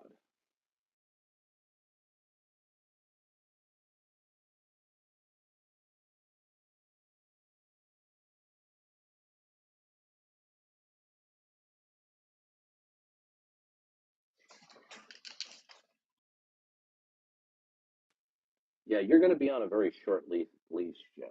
So I hope that you have a change of attitude and you're going to be truthful this time. Yeah, I actually can't speak now anyway, but Darth, could you just give me like a definition of modal logic and go over it with me? Could I give you a good explanation? No, I'd have to bone up on that. Why'd you say that argument was a form of modal logic? What I was referring to was that it was, I misspoke. What I was referring to is that the line of reasoning or argumentation was represented in mathematical formalization. So I shouldn't have said Right. modal logic. Right. So that's just formal logic, right? Yeah. Mm-hmm. So Jeff, I'm still waiting. Since you're a professional, how is it that God doesn't exist? Well, I don't think that God doesn't exist, right? And What? also, do you know what the I didn't hear you. indispensability argument is? I didn't hear you. Yeah, I don't hold the position that God doesn't exist, right? Okay. But do you know what the Do you claim that you are suspending judgment? Yeah, we've been over this enough times. But do Well, you know what the indispensability argument is? Okay. Well, why don't you tell me if you know what it is? Well, I mean, it sounded like you knew what it was because you just dismissed Okay, it and Jeff, weren't are we listening gonna to play? Are Roger. we gonna play little games here? Okay. Well, I'm just saying that you should just listen to Roger's arguments Okay. instead of just Well, dismissing him. well, well, first of all, when he threw out that crazy indispensability argument, why didn't he just give it instead of just giving me nomenclature? Well, multiple times he did attempt to start his argument, and then you No, no, he overtalked him, didn't. right? Don't lie. Don't lie like you've done before. Okay, are you up Okay. here to white knight for his failure? No, I think you should just like act like Did you a not normal hear human being him? when you're engaging Did with you people, not right? hear him state that what is fundamental to everything were abstract objects? Did you not hear him say that? Yeah. Then later on, did you not hear him say that he determined years ago that concrete objects are what institute particulars and unity? Yeah, I don't think he said that. Okay, goodbye. See, now you're lying. You're done. See you later, Yeah. liar. You're a liar. Yeah, see, how'd you like to have that guy as your doctor? Okay. He was here listening. He actually did say that. This is why it is so disgusting dealing with so many unbelievers. It's because they're just deceitful. Okay. Come on up, Robert.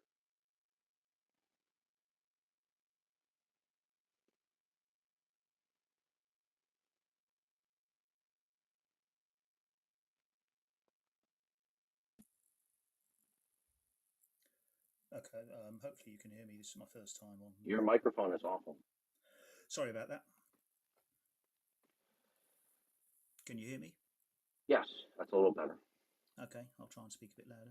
Okay, Roger, Robert, do you affirm or deny the existence of God? I neither. Well, it depends which God you're talking about. Okay, that's classic atheist bait and switch. Now, how many times I've heard that?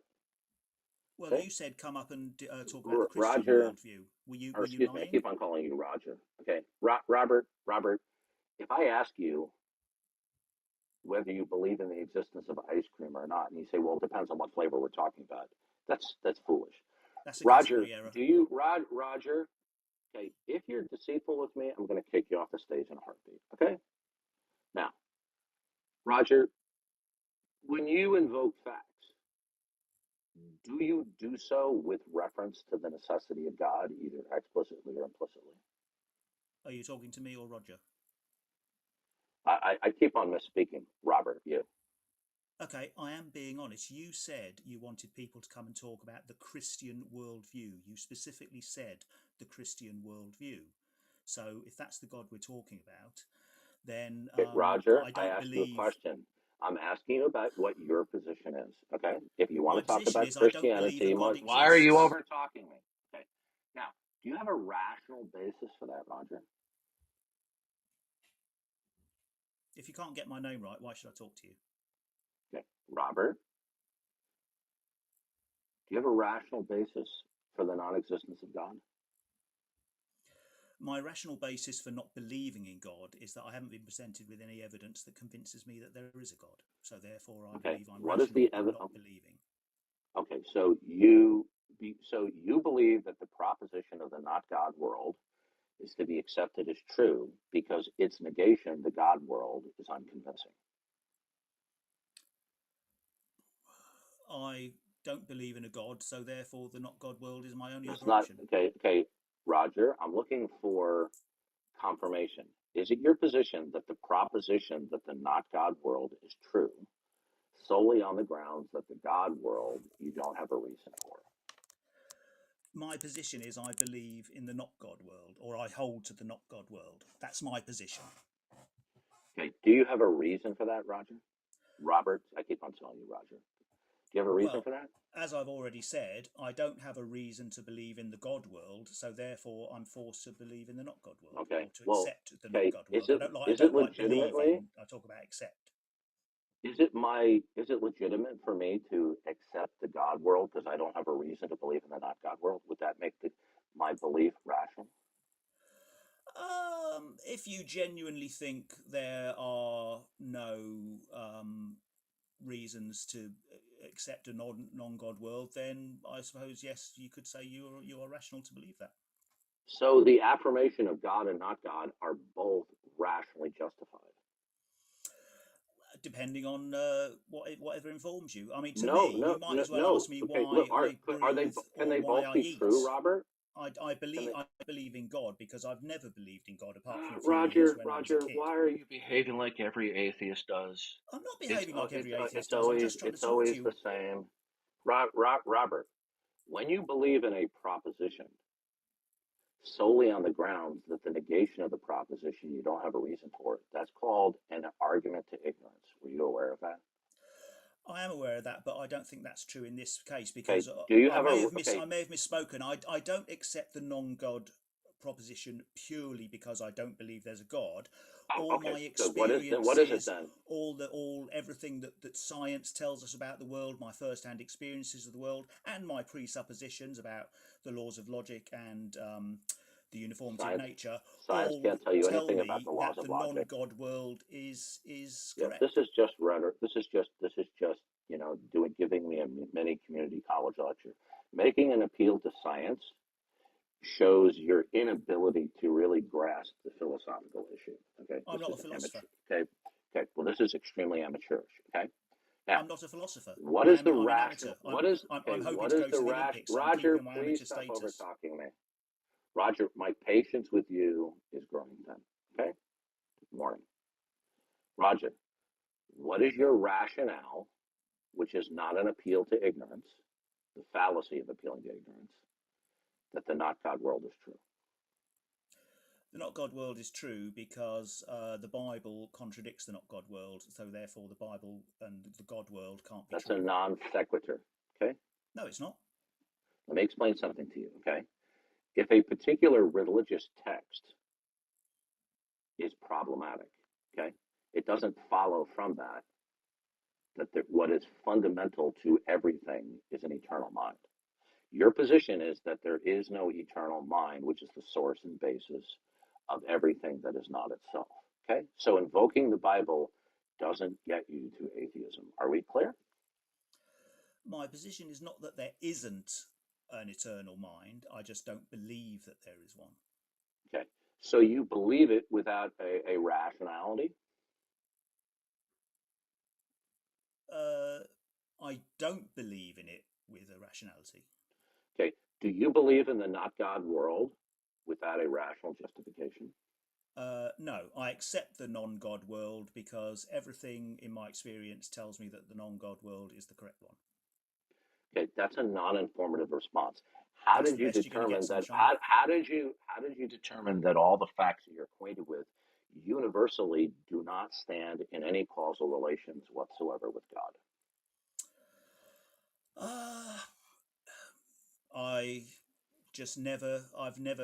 I don't invoke any facts in relation to God, and I navigate my way through life quite happily.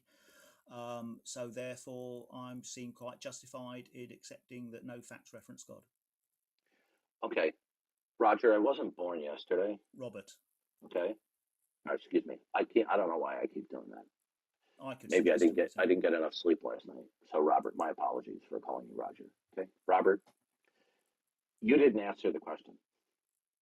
How were you specifically and clearly able to determine that all the facts that you acquainted with exist standalone without ultimate derivation dependence and causal relation with an eternal mind? How were you able to determine that?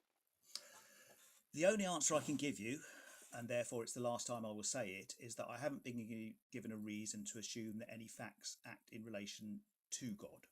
That's an appeal to ignorance. You're repeating the same answer that you did in the beginning that was debunked. That's an appeal to ignorance. Okay. Well, to paraphrase So you, just because my reasoning may be faulty doesn't mean that the not God world is false. I didn't say that it was at this juncture. What I'm asking you is, so it might be how true. do you affirm, Roger? Please, I keep on calling you Roger. Robert, please explain to me how you would determine that all facts ultimately do not in any way stand in causal relations to an eternal mind. How are you able to determine that? I cannot answer that. I think your kind of God or your eternal mind that you talk about is unfalsifiable, so I can't falsify it. Okay. Do you understand that this is another atheist cliche? When you invoke the falsification criterion, you're making a big mistake. You don't want to go there. Okay? I'll go there if you want. Okay? Is it your position then? Okay? The falsification criterion that you're invoking doesn't get you that God doesn't exist. Do you realize that? Well, again, it depends which God we're talking about. I've given my reasons for the Okay, Christian God not existing. Robert, stop with the bait and switch. Well, you're baiting We're and switching. talking about You Robert, specifically talked about the please, Christian worldview, Robert, and now you're talking about something else. Robert, do you want me to kick you off the stage? Do I You're going to want have you to be a little bit more adult-mannered in our interaction here. Yes, You're you are. doing, again, the bait and switch. What we're talking about is you are a global atheist, okay? Well, I'm a local atheist at the moment because I'm at home. Okay, no, Robert. I was in China last month, so I was a global atheist then. Okay, Robert, overtalk me again, and I'm going to kick you. Okay? Because you're deploying what atheists generally do is bickering. Now, are you a global atheist? I'm a global atheist when I'm abroad. I'm a local atheist when I'm at home. Okay, goodbye, Robert. Okay. So here we go again. Okay, you try to have an adult conversation with these people, and they flip and they flop and they double talk and they rabbit trail and they dodge and they evade and then they bicker. Go ahead, Daly. Hey, what's up? Can you hear me okay? Yes, I can. Loud and clear. Go ahead.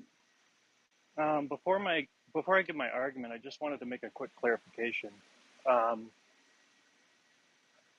Is it the case that you would have rather, like, your children be molested when they were kids rather than being lied to by atheists on the internet?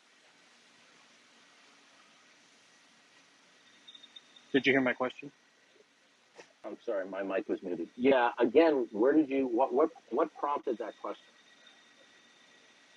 Well, I had heard a recording that you had said that child molestation, that lying on the internet is worse than child molestation. So I was wondering if you wanted to back up that, like, your assertion by admitting that you would have rather had your kids molested than being lied to on the internet. That's not what I said. You are making a leap of logic. What I said was that people who purposely and chronically lie in terms of the social contract are doing something that is far more undermining to the fabric of civilization than somebody misappropriately touching a child. Okay? All right. So jumping from that to saying, oh, I would rather have somebody molest my child rather than lie, this is misrepresenting my view. Now, Daly, are you an atheist? Yeah, I'm an atheist. Well, yeah. Can you tell me why? Good. Can you tell me why? I can give you an argument. So, if a God exists, it's the case that God wouldn't necessarily have all great-making properties. If a God has all great-making properties, that makes him omnibenevolent. If he's omnibenevolent, then the illogical problem of evil goes through, which means that a God is impossible. It wouldn't be that there wouldn't be a logical problem. You mean the evidential problem? Are you not aware of the logical problem of evil? There is no logical problem of evil. The evidential problem of evil pertains to a God that has certain omni properties. Okay. Well, so part of my premise is that what God you mean? required. Okay. Why is it then? Okay. How is it that it necessarily follows that if what is ultimate and is a mind, that it necessarily has all great making properties? Where'd you get that from? Because if it does not have all great making properties, then it doesn't have the necessary attributes to instantiate what is, can be, and cannot be. Don't you agree with that? Do you disagree with that? Why not? I'm asking if you disagree with why, the if a God doesn't have all great making properties. Okay. Darth, I'm asking, do you disagree with the premise? I'm disagreeing with your assertion that you haven't backed up. See, what you're doing is, rather than defending your position, you're trying to put the monkey on my back. Now, very simple. Look, I gave you my premises of my argument. Listen Which to me premise carefully. do you deny? If a God doesn't know every single bit of knowledge, there are mean that he couldn't effectuate bringing something into existence? Because you wouldn't, intelligibility would be impossible in that universe. That the issue is not. Do you disagree with that? Okay, Daly. The issue is not intelligibility. The issue is the existence or non-existence of that eternal mind. So you haven't made a case that an eternal mind must. If you ever talk to me, I'm going to kick you off the stage. All right, go ahead. You just simply asserted that an eternal mind must have all great making properties in order for it to bring about, let's say, a star. Okay? Where did you get the idea? How were you able to determine as to that what is ultimate, that the ultimate mind must have all great making properties in order to instantiate a star? Okay. I think you're just not understanding, because in order for a star to exist, that existence is intelligibility, and in order for intelligibility to exist, God must know everything. No. That's one of the great making properties. So No. if you're denying God, that, that's fine. Listen, Daly, you're a sophist, man. Really, you're not. This is not an argument, right? Yeah, no, it's not. It's a commentary. I didn't say it was an argument. Yeah, I don't really want to hear your commentary. Okay, all right. Listen. Well, if you want to be rude, I'll kick you off the stage. Okay. Now the okay, only Darth can be rude. I'll be rude when people lie to me. But when people don't lie to me, when people aren't deceptive and evasive, then I'm not. Then I don't become abrasive. Okay, you're being evasive and you're being deceptive. Okay, you're doing it in a passive aggressive manner. Now, tell me specifically what I lied about. Very specifically. Okay, you're being deceptive in a passive aggressive manner. Now, that's a generalization. Listen to me. Yeah, it is a generalization. You're right. Yeah, I want a specific instance of my being deceptive. At this juncture, I don't care what you want, because what you're now being is argumentative. Okay, so I'm just going to call you deceptive. How were you able to determine? How were you able to determine? I'm sorry, I don't discuss with people who are being deceptive. Okay, all right. Hey, listen. Okay, I'm going to put that in your account. That you're. Would you like me to explain why you're being deceptive? You know what's interesting here? You have no followers. Okay, do you have any other accounts on Clubhouse? No, I just started Clubhouse. Okay, I don't believe you. I don't believe you. You're a liar. Oh, so I'm lying again. Yeah. All right. Okay. Where do they grow these people? We can never seem to get honest, mature-minded atheists up here. They just want to play the bickering routine. Okay? How was he able, through the powers of his reason, okay, to determine what would be ultimate?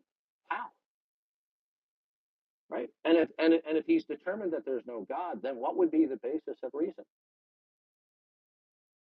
Well, what? You see the evil, sinful nature of those who are rebelling against God? They deny God. They deny the very God that they need for reason. How would you even be able to reason? What would instantiate any unity amongst anything in terms of laws of logic, thought, reason, inferences? Did you notice how when I questioned saying, why is it that an eternal mind that, let's say, might not know everything, but almost everything, could not instantiate a son? Okay? And then he tried to invoke the idea, well, it wouldn't have intelligibility. Well, why not? Okay?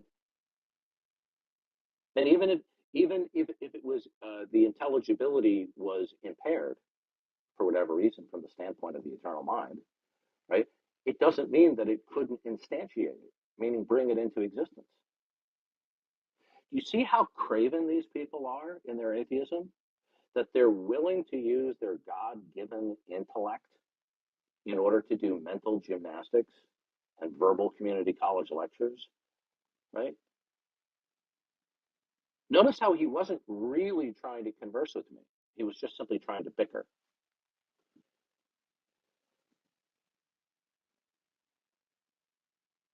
Come on up, Derek. And by the way, I recognize the guy's voice, okay? That may be that guy by the name of Jeff. That's a brand new account that he had. He had 0 followers. Okay, 0 following. Right. Yep. The guy's a liar. He was using, and I recognize his voice. I just can't say with certainty what the name is because I deal with so many people like these guys that are just deceptive. I think And he's on Discord. no, but he's on here also. There's a couple of Jeffs there, and I'm almost positive he's one of the deceptive Jeffs that is evasive. All right, I'll be back.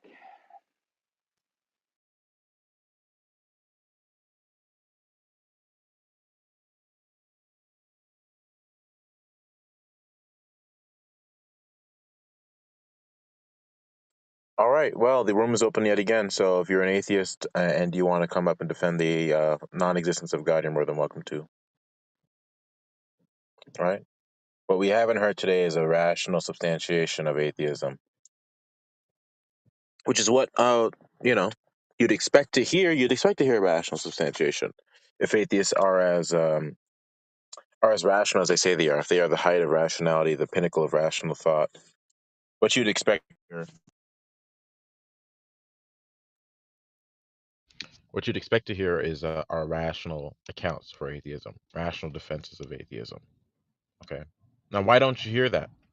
Why is it the case that the only times we get atheists that come on stage, they engage in their tactics? Why? Why is it the case? You have to ask yourself that question. Why can't there be any rational atheists that can come on stage and defend their position? Why doesn't that seem to be possible?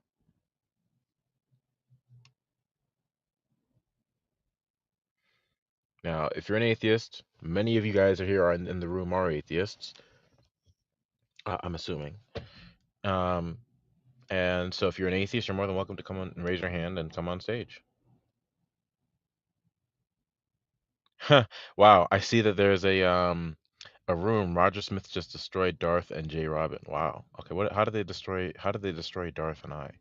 Or how did he destroy Darth and I? I'm interested in that. Well, if you guys want to hold on the room for me, I'll go ahead and check out what they're talking about, see how they destroyed me. I'm actually genuinely curious as to how that happened.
Um, if you'd like to, because Jeff, you were the one that started the room, I'd like you maybe to repeat maybe Yeah, maybe Roger's main Jeff. argument and my main argument to see if you actually understood what was actually being said, and then how you came to that conclusion, then therefore that somebody was destroyed or whatever was the case. So maybe if you can do that, that would be great. And I see Jack and Haiti are still in the room, so Yeah, I'm doing my best.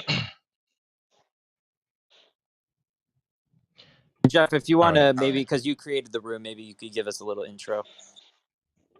Okay, so I'm gonna do this, and I tell you what I'll do, Jay. I'm gonna make you a mod, and I'm gonna leave you and Roger in here. Both of you have mods, and we're gonna leave you guys alone. And now, my understanding of the argument, Jay, as I saw it, I couldn't repeat it all back, but what I saw is Roger using very good you having a very good conversation with him. He was asking very good questions. It was a dialogue back and forth, and you weren't reading from a script. And everybody in the room was really enjoying your and Roger's conversation until Darth came into the room and derailed things.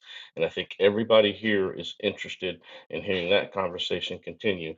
So Jay, I'm going to make you a moderator, and I'm moving myself down, and there you go. Okay. Okay. Well, Sure. yeah. I mean, it does. I mean, honestly, it just sounds like you might have heard like Roger using like nomenclature or jargon or whatever, and you thought that meant that people were being destroyed. But okay, that's fine. That's neither here nor there. All right. So yeah. So when it comes to God's or not God, when it comes to agnosticism, it doesn't seem like you've provided a rational. By the way, I only have about 20 minutes left, okay? Because I have to go. That other room, when it It says you shouldn't had take. 30 minutes, I was there for a very long time, and I Yeah, shouldn't have been. I it had shouldn't some take things to 20 take care minutes. of. It shouldn't take me 20 Okay. minutes. All right. So when it comes to agnosticism, right? The position of agnosticism, it's. I made the case, I made it clear, and you haven't given a rebuttal. The only response you've given was something of the kind of um, it may be counterintuitive. It doesn't seem like it makes sense to you, but that's not a rebuttal to the argument. It doesn't falsify what I'm saying with respect to agnosticism. Okay, let's just go back. Okay, so I'm going to present it like I present my legal cases. So, did you or did you not originally say that the argument A or not A as the first premise that you assented to that? Did you or did you not say that? Okay.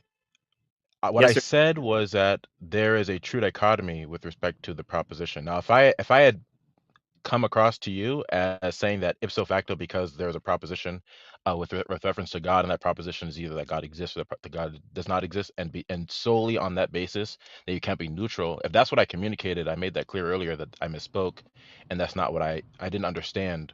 Either I didn't understand or I misspoke about okay, that. so But you either I clarified like numerous times like what no I no no meant. no you clarified that you were wrong earlier, but let's go into what the wrongness was.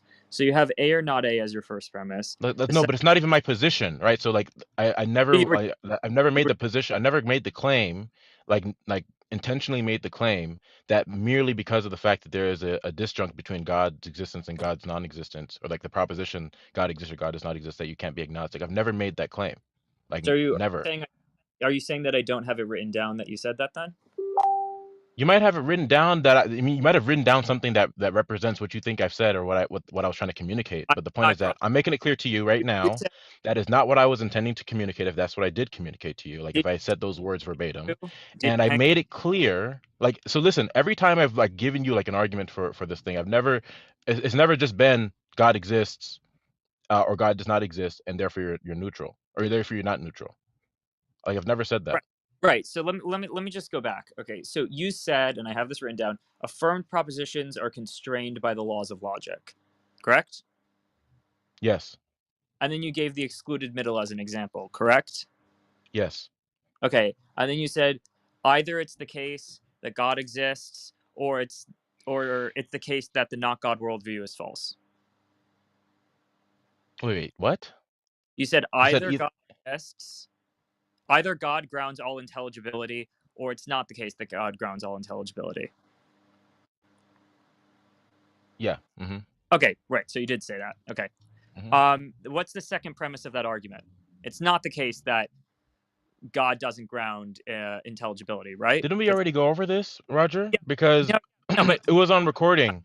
hang on. So when you asked me if I accepted this argument, I had understood you to me saying, do I think it's valid, like deductively, Okay, and so that's the only thing I could be. It's the only thing I could be affirming to because I made it clear to you that I don't use that argument because it could be formulated better. okay, So there's no more communication to be had, or there's no more like conversation to be had about okay. that Sure. at You this reject point. the argument then. You agree that you reject the tag Okay, formula by as a reject. No. Listen. I told you the argument I use. I no, told no, you I no. use. Not answering I my. told you what I Do you say. Like I accept told you. do you accept or reject this formulation of the argument? Okay, what do you mean by accept? Do you mean do I accept it as valid, or do you mean do I use the argument? Sound. Do you think it's sound? Yes, I think it's sound. Okay, well then, yeah, then you do hold to the argument then. Okay, but do you understand? Like, you mean like the the disjunctive syllogism you gave? So, wait, hang on. You think that A or not A, not A, therefore A is sound. Do you think it's sound? Do I think Or it's... do you think it's valid? I mean, sorry, do you think it's valid? This isn't a speaker's corner. I'm asking you a question. I know, but do you think I already told you I think it's valid. Do you think it's valid? Do you think it's valid?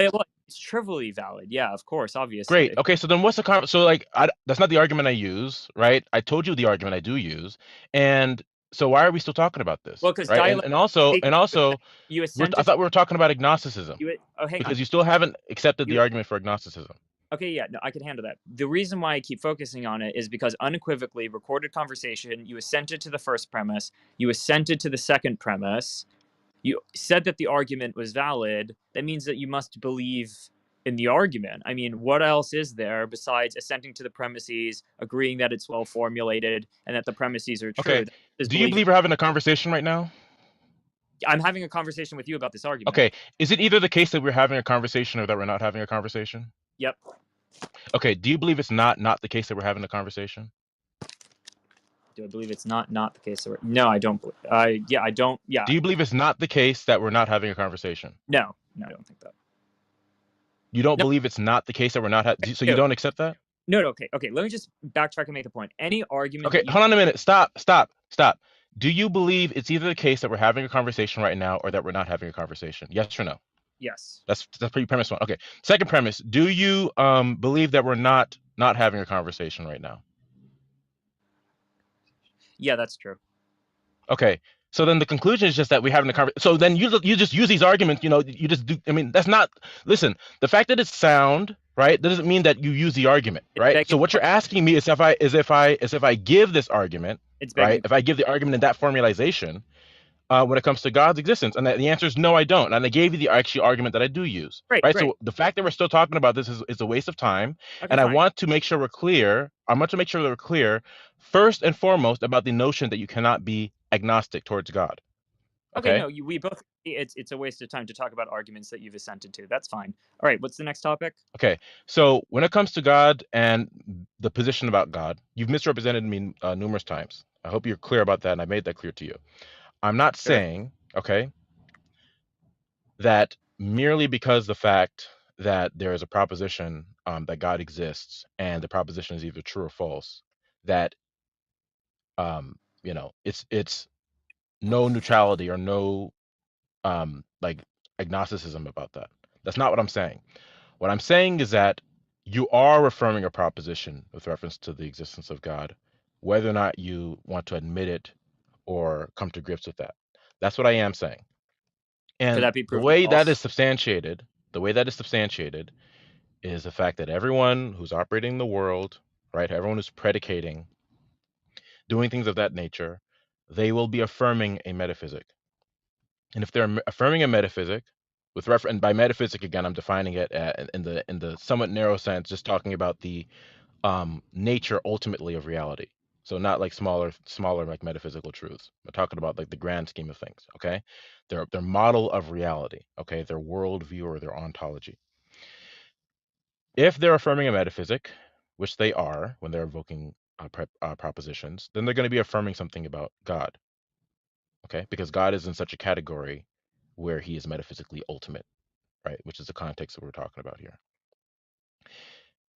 If they're affirming a proposition about God, then they're not neutral by virtue of the fact that neutrality means that they're not making a proposition about, or they're not invoking a proposition about God.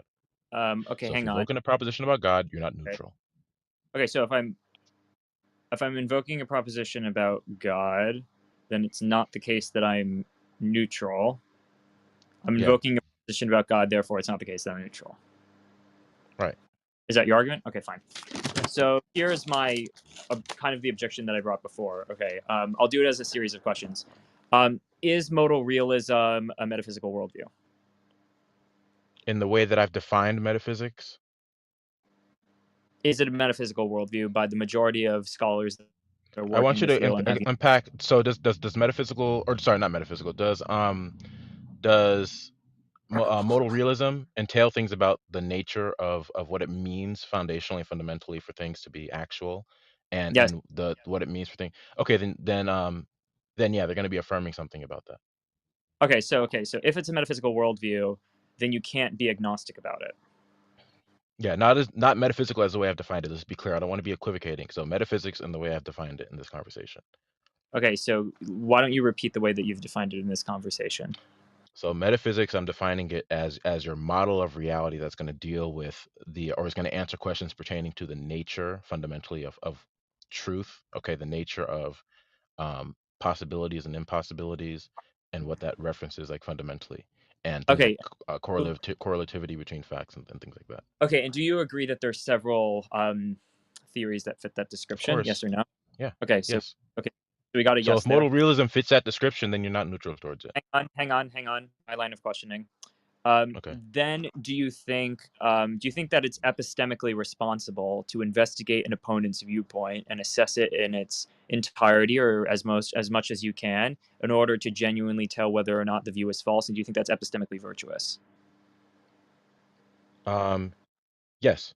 Mm-hmm. Okay, so it's Well, wait, epistemically hold on. Let's virtuous. be clear. Let me just make sure. Okay. By Let's be clear about genuinely that. affirm something, what do you mean by that? Do you mean just by like doing your due diligence?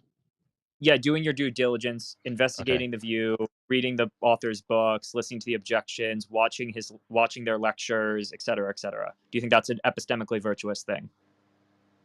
Virtuous. Yeah, it's virtuous.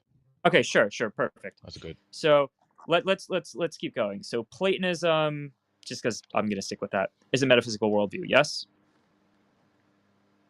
Not as I understand it and how I've defined metaphysics now.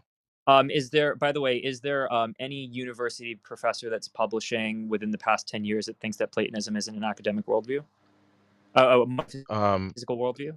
So let's be clear again. So we're not equivocating. I've defined Yes. metaphysics in a very particular No, and specific no. way. So Right. So do you agree that?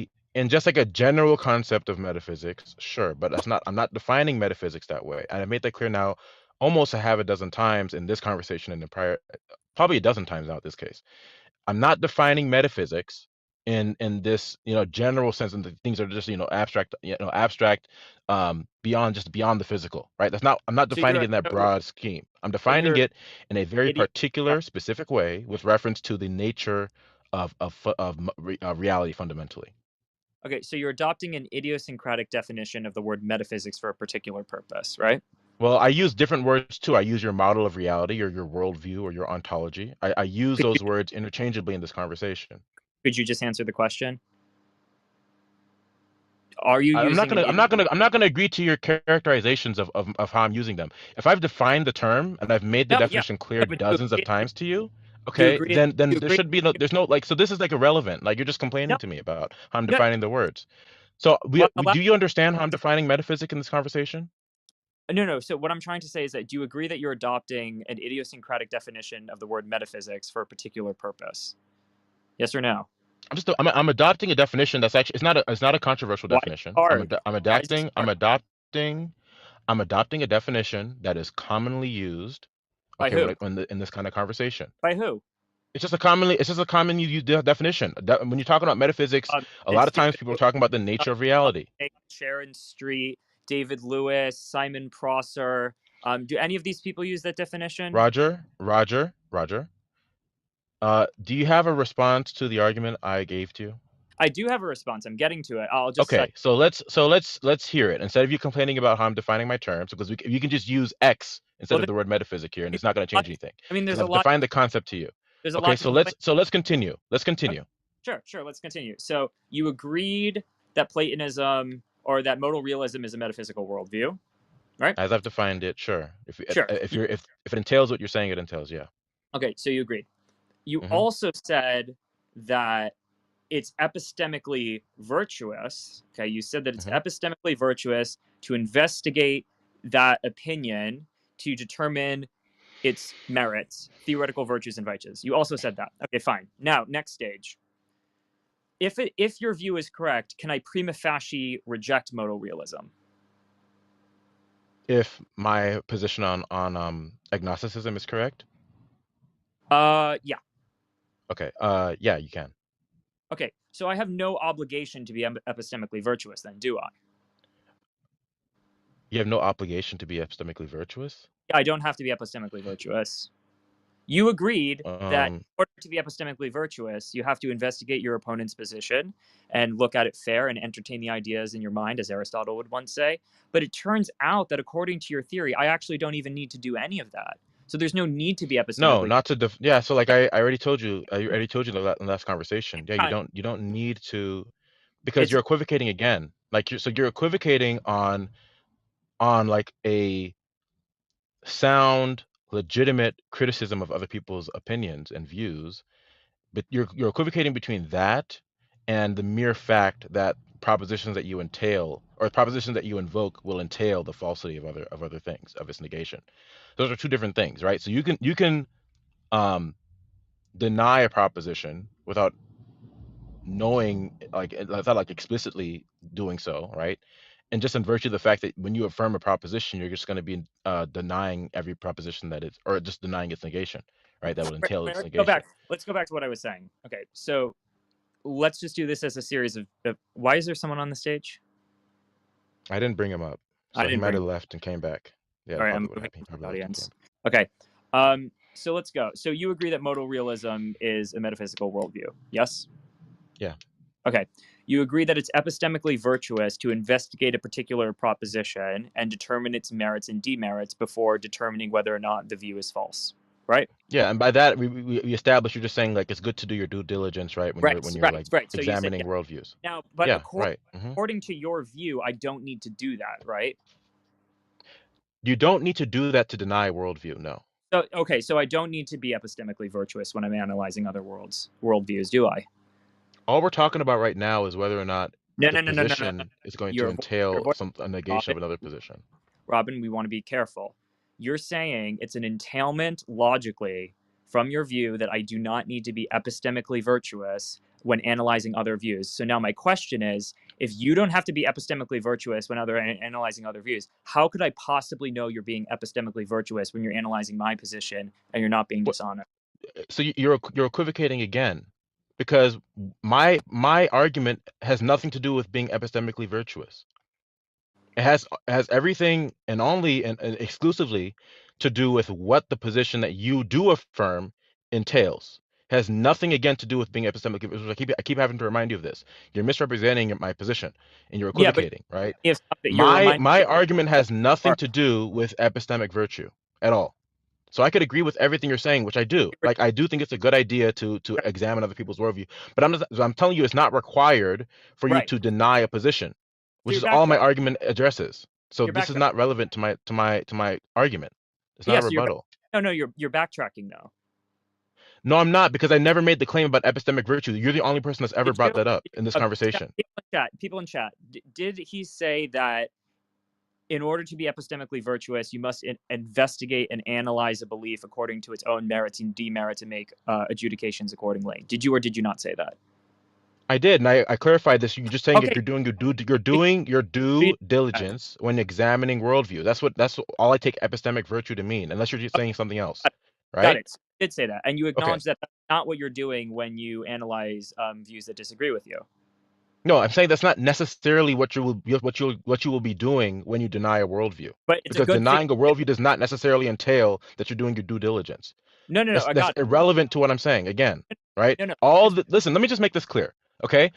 My position when it comes to agnosticism has nothing to do with whether or not the person who's not agnostic is doing their due diligence. Okay, I obviously don't even believe that people who are not agnostic, everyone who does that, is doing their due diligence. Like, I mean, do you think I believe that?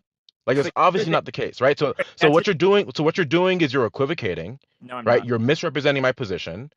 I want to make sure my position is clear.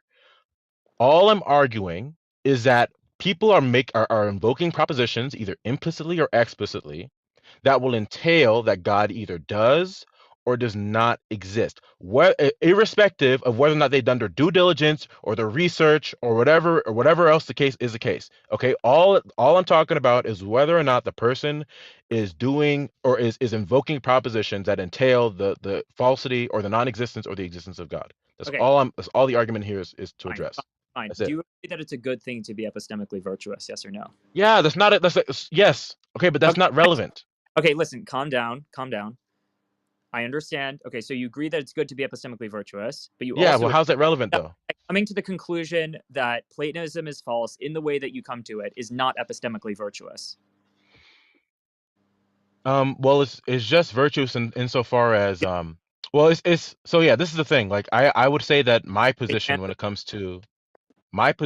comes to God's existence, is virtuous because I have God's revealed it to me to be the case, Okay, and this I've like your, transcendentally like there's transcendental backing to it. I mean, as your best friend likes to say, you're prevaricating. Okay, so let's get back on track, right? You No, I just said, told you I am being virtuous.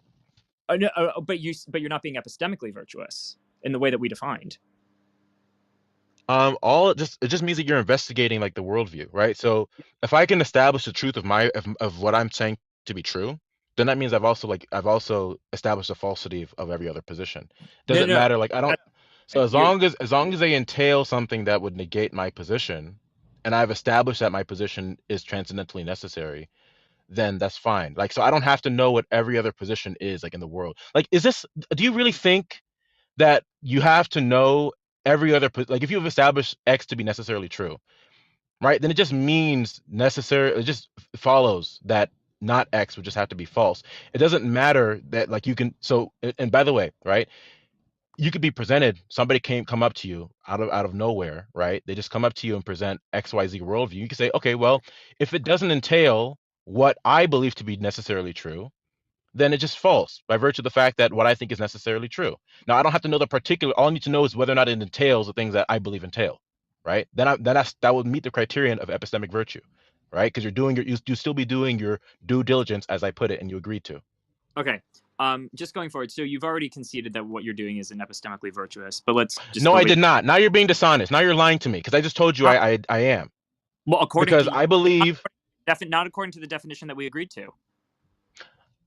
the definition is that you're doing your due diligence, right?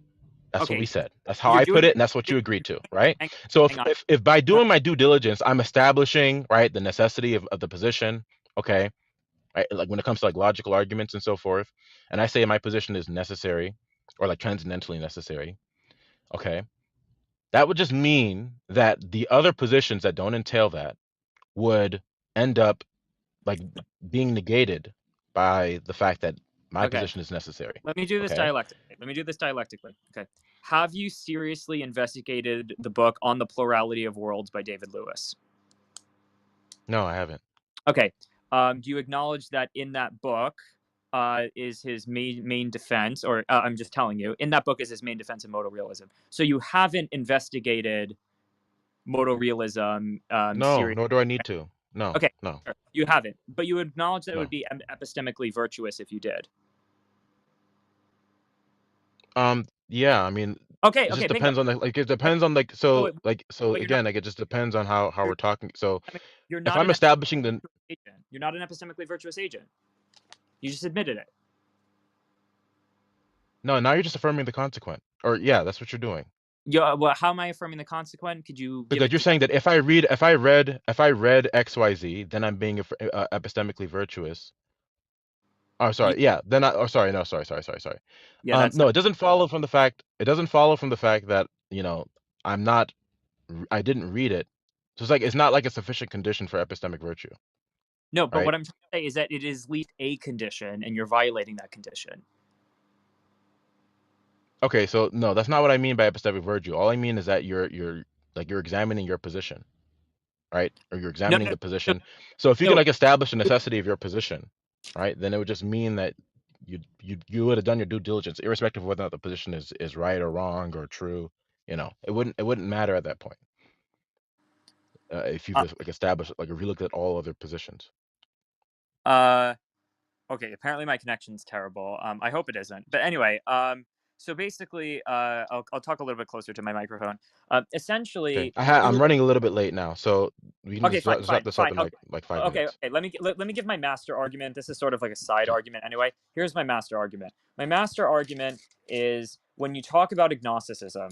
Okay, you're saying that I can't be agnostic about propositions, metaphysical propositions. Let's say. So when we originally started our conversation, you were like, "This is A or not A. These two positions are exhaustive. You can't be agnostic accordingly." Hang on, I could carve logical space up in whatever way I so desire. I could carve it up and I could Okay, can say you the please weight is on the represent floor, the, the the weight is not argument on that I'm the floor. making to you, please? No, represented I'm properly? responding to your argument.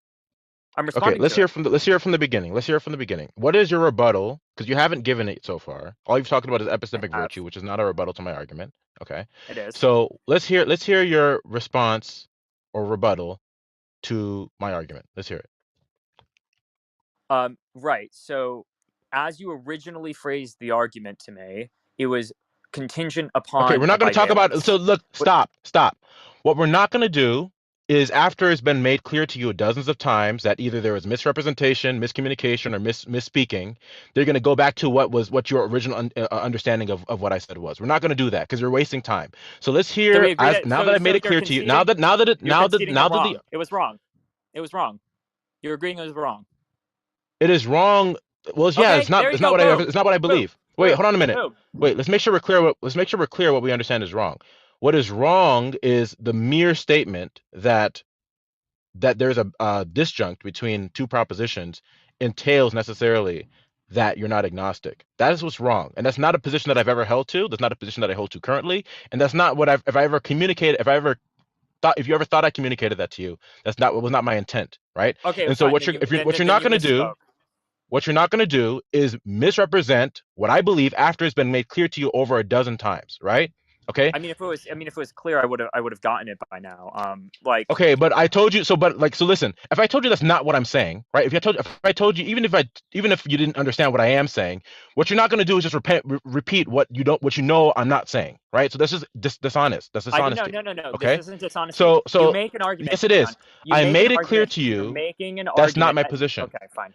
This is the point. Okay. You make an So argument. represent the argument I then I press do hold you. to. I then press you, and then you make the argument again. So it's like a whack in a mole, and I'm just whacking the mole back down again. I mean, the fact is that you are making a Okay, then you don't similar kind understand of what I'm argument. telling you. Then the problem is that you don't understand what I'm telling you. And Okay. what you're telling me, I very much No, you understand what don't. you're. Yeah, No, you. you don't. I'll explain it to you. Look, I'll explain to you what I'm telling you. Okay. Again, let's make sure it's clear. What I'm not saying is the mere presence of the disjunct, that it is A or not A, is that in virtue of that, by itself, is why somebody can't be agnostic. That is not the position. What I'm saying is that people are affirming the proposition. They are affirming a proposition with reference to God. That's what I am saying. So the issue is not the mere fact that there's a disjunct. It's the fact that people are affirming a proposition, right? It's not the ontological fact of the matter that either God does or does not exist. It's the fact that somebody is affirming a proposition as to whether or not God exists. God is implicit.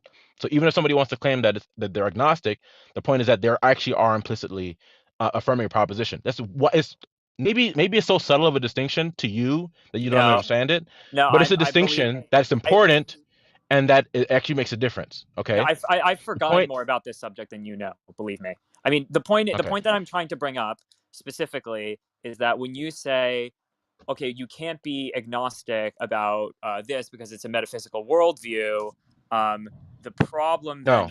then, I mean, isn't that what you said? You said that like you can't be Yeah. agnostic Like about a so. Yeah. metaphysical But I want to worldview. make sure I know that, right? I'm not. So So you do know let's that. be clear. So you do know Let's that. be clear. Let's be Let clear. the record I show don't that want to he's be not going to go back on misrepresented. this. I don't want to be misrepresented here. Okay. So that's what I'm clarifying.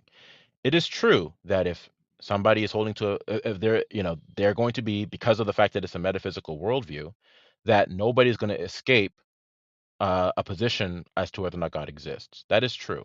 But let's make sure it's clear. It's not intrinsically. It's not an issue of propositions that are intrinsic or that reference metaphysical worldview. It's not like the proposition intrinsically is any different. That's not what I'm saying. What I'm saying is that the proposition, when it comes to metaphysical facts, when it comes to, you know, proximate contingent facts or any other fact, they're the same. Okay, you can reference them as either X is true or X is not true. Okay. Right. What I am saying is that the person who is predicating, the person who's operating in their day-to-day activities in the world, they're thinking about things, they're weighing and judging certain causes and effects and outcomes to things. They are implicitly invoking a metaphysic, and I've defined metaphysic earlier. And when they do that, they're going to be referencing a position, or they're going to be invoking or implying a position as to whether or not God exists.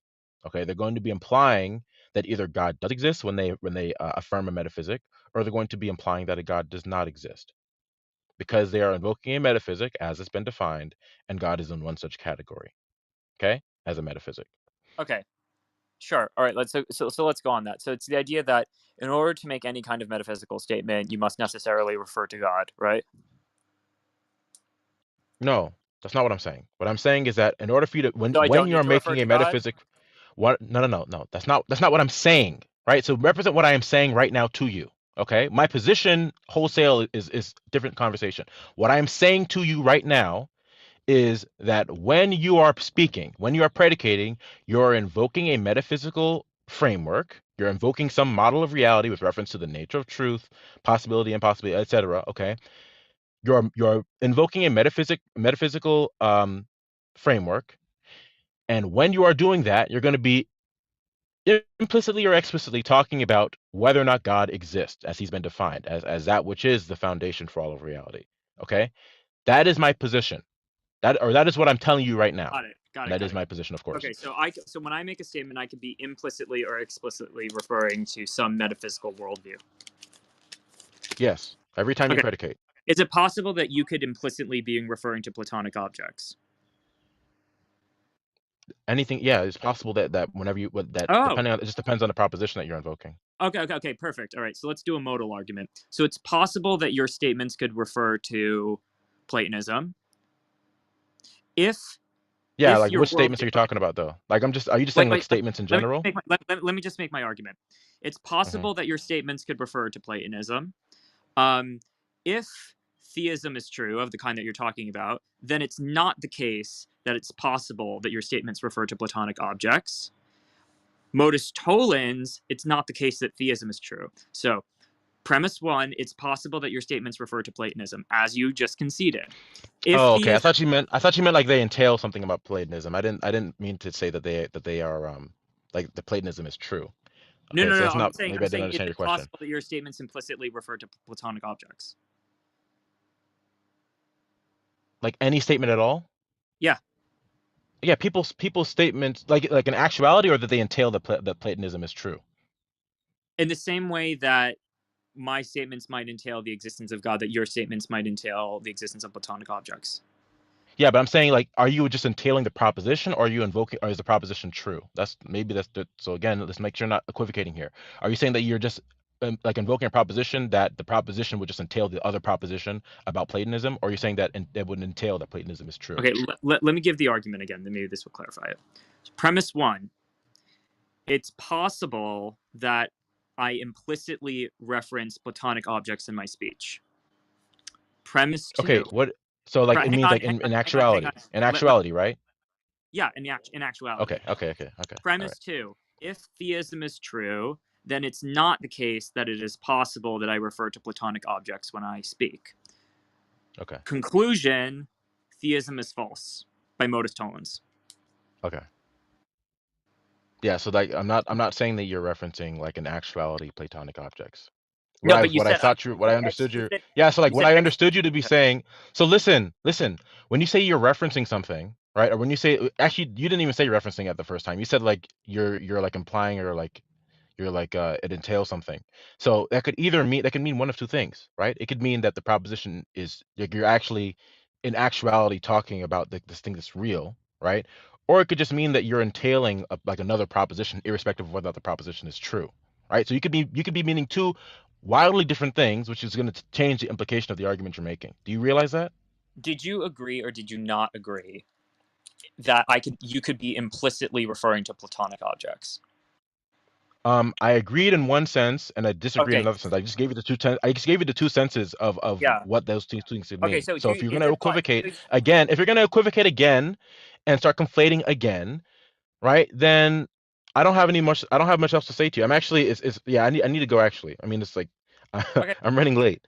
Okay, fine. So I enjoyed the conversation with you, and I don't want to make it seem like I'm adversarial. I'm just pushing because I know that you like to have lively conversations, but I hope yeah. that this wasn't too caustic, and I No, appreciate it was you spending the yeah. time. I think you're misrepresenting my position, and you've done that so many times, and I've tried to make sure it's clear that you're equivocating, and you No, seem yeah. to be writing things down. And I'm surprised that if you're writing things down and if you're tracking along with what I'm saying, that you'd be equivocating this bad and Oh misrepresenting me no, this don't bad. worry. I But understand. but I'm writing down S5 modal logic right now, so I think I okay, understand what's going on. all right. So look, this is what we're gonna do. I'll be back in about, let me see, because I do have something I have to take care of. So I'll be back probably in about 45 minutes. Yeah, No, that's no, fine. no Maybe we more could than an hour. yeah, sure. And I'll make sure we get through this clearly so that you're not Yeah, sure. equivocating. And then if No, you have a rebuttal, right? Because the whole thing, I've been waiting to hear a rebuttal to this sure. argument I'm giving to Sure, you, and you haven't heard 100%. it yet. All right. So when I come back, if you're still here, I I want to hear will. a rebuttal to the argument. That's what I want Yeah, to sure. hear. I'm I'll waiting let for you it. speak. Okay. I'll let you speak for 15 minutes uninterrupted. All right. I don't need 15 minutes, but yeah, okay, that's fine. I'll be back. I'll be back. So can we agree then when you come back, Jay, that we'll give each other uninterrupted, because I would like to have maybe little segments going back and forth, and I'll stay to moderate, and I'll put a timer on where you'll each have a certain amount of time to pose a question.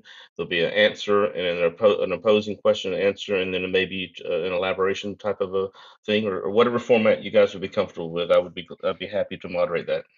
Definitely. Yeah, I'll because I be would like back. I'll to. be back in like give me like Okay. 45 minutes. I have a thing I need to take care of. And I'll be Okay. back in like 45. All Thank right. you, Jay. All All right. right. Okay. All right. Thank you. Thank you, Jay. I guess we could bring some people up that had their Sure. If hands. anybody wants to, yeah, anybody wants to raise their hands now? Yeah, Yeah. just raise your hands and we'll bring you up. Sean H wants to come up. Heidi Yeah, wants I'm to getting come up. some. We love Roger, Heidi. It's Haiti.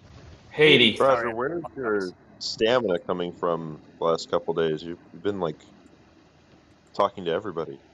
I like to bleed so I know that I'm alive. See, How did that go?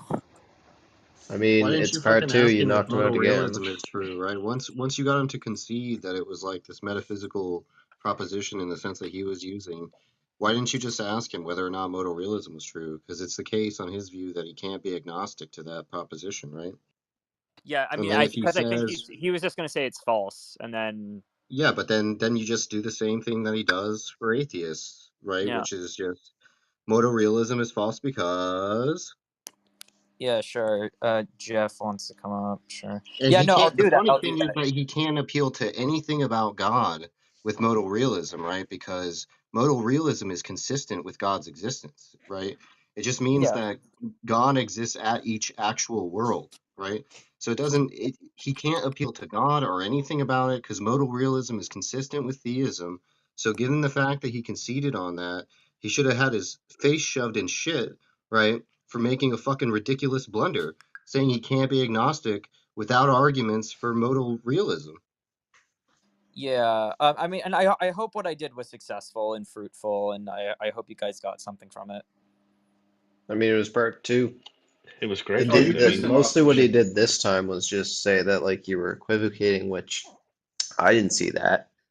And then he made probably the funniest part of this debate this time was when was he right when he said that you were affirming the consequent? Because I don't think that No, yeah, you. no, I wasn't. He tried to formulate it, and then it wasn't denying the consequent, and that's why he stopped talking about that. Yeah, Oh, that I that didn't was hear that. hilarious because That's like that just amazing. shows he that was the doesn't know what he's funniest doing. part. Holy crap! I what was that? laughed. What was that? What was that, Daniel? You had something? So much material. Yeah. I mean, I thought I made progress at the very end when I got him because he said, well, it could refer either explicitly or implicitly. I'm like, wait, so are you saying that you could implicitly be referring to the existence of Platonic objects? And he was like, yes. And I'm like, and isn't it true that if theism is true, it's not possible for you to do that? And he's like, yes. I'm like, well, then like QED theism is false then, just by modus Boom. tollens. Yeah, I thought that it was very definitely on display that Jay Robin was stepping up his over talking, and he was interrupting you and raising his voice, and so he was just employing a lot more of that bullying tactic this time around Yeah. than he did the first time, and so I think the next time around I'm going to stay in as a mod, and we'll set up some agreed upon back and forth some time limits to answer questions, and we'll try to keep the interruptions to a minimum so you can expand on your comments and press him to answer the questions. Yeah. Just any thoughts that people had, feel free like to say whatever you want. I mean, it was a little bit more intense this time than last time, but I would It's say okay. that like He went too no, go dark ahead. to write a new script. It's gonna be more intense next time. Yeah. That's one thing that he'll try and do, is that he doesn't. The questions you're asking, they're valid. It's just that when he has to play defensive, that's when he'll crumble. So usually he'll try and force you to like give an argument just so he can reject it, and then he'll do that like 30 times and then say that you didn't provide an argument even though you did.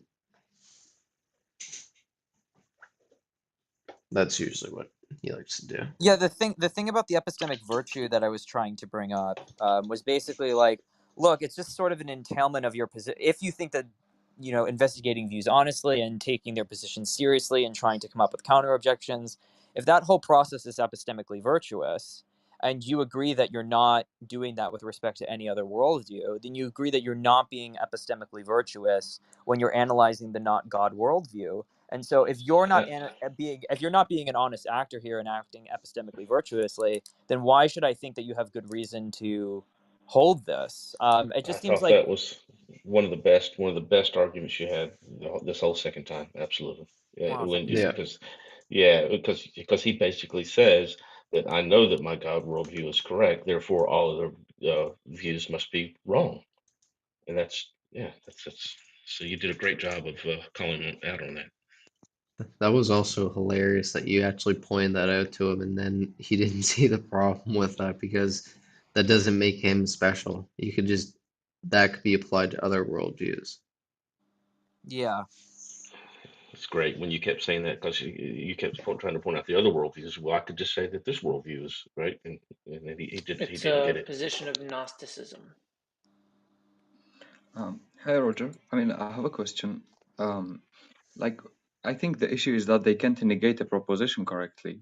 I mean, what's the negation of the proposition there exists an element called Ras on the stage right now? I mean, can they negate that? It's not that there is not an element called Ras in the stage. It's not the negation. The negation is for all elements of the stage, none of them is Ras. I mean, that's the correct negation. And them being unable to do that is where the fallacy lies. And Yeah. it's stupid. Yeah, no, I understand what you're saying. Also, Darth just messaged me. LOL. What do you say? He said, "Is this your room?" I said, "No, Jeff made it." He said, "K." Tell him to come back in here, and he can talk with you. Jrobin's gone. We'll move everybody down to the stage, and I will moderate, and you and he will have the stage, and you I guys can also talk. Tell him Jeff to is come. invited now. You can do that, Jeff. I would just wouldn't give Darth mods. Oh Just hell saying. no! I should in 2020 hindsight, I probably shouldn't have given Jrobin mods. No. Jay was fine because he doesn't need to employ them. And plus, if he did use them, then with these guys, it's all ego, right? So like they'll just be like, oh well, that will look bad. I would look bad. Yeah. Less so with you, Roger. It's just that. Darth doesn't care if he looks bad. Yeah. Anyways, I just seen that he joined, Darth so Dawkins and Tonlock just came. Okay, only so bring one up. I've just brought Darth up. I'm asking everybody else on the stage to please take yourself down if you don't know how. I think you have to move us down manually. Actually, you can click. You should be able to click on your picture and move to the audience. Yeah, that's what I'm doing. I don't want I this just debate want Darth to give I don't me a want little this. lesson on modal logic after this What's argument too. Okay. Roger? Go ahead.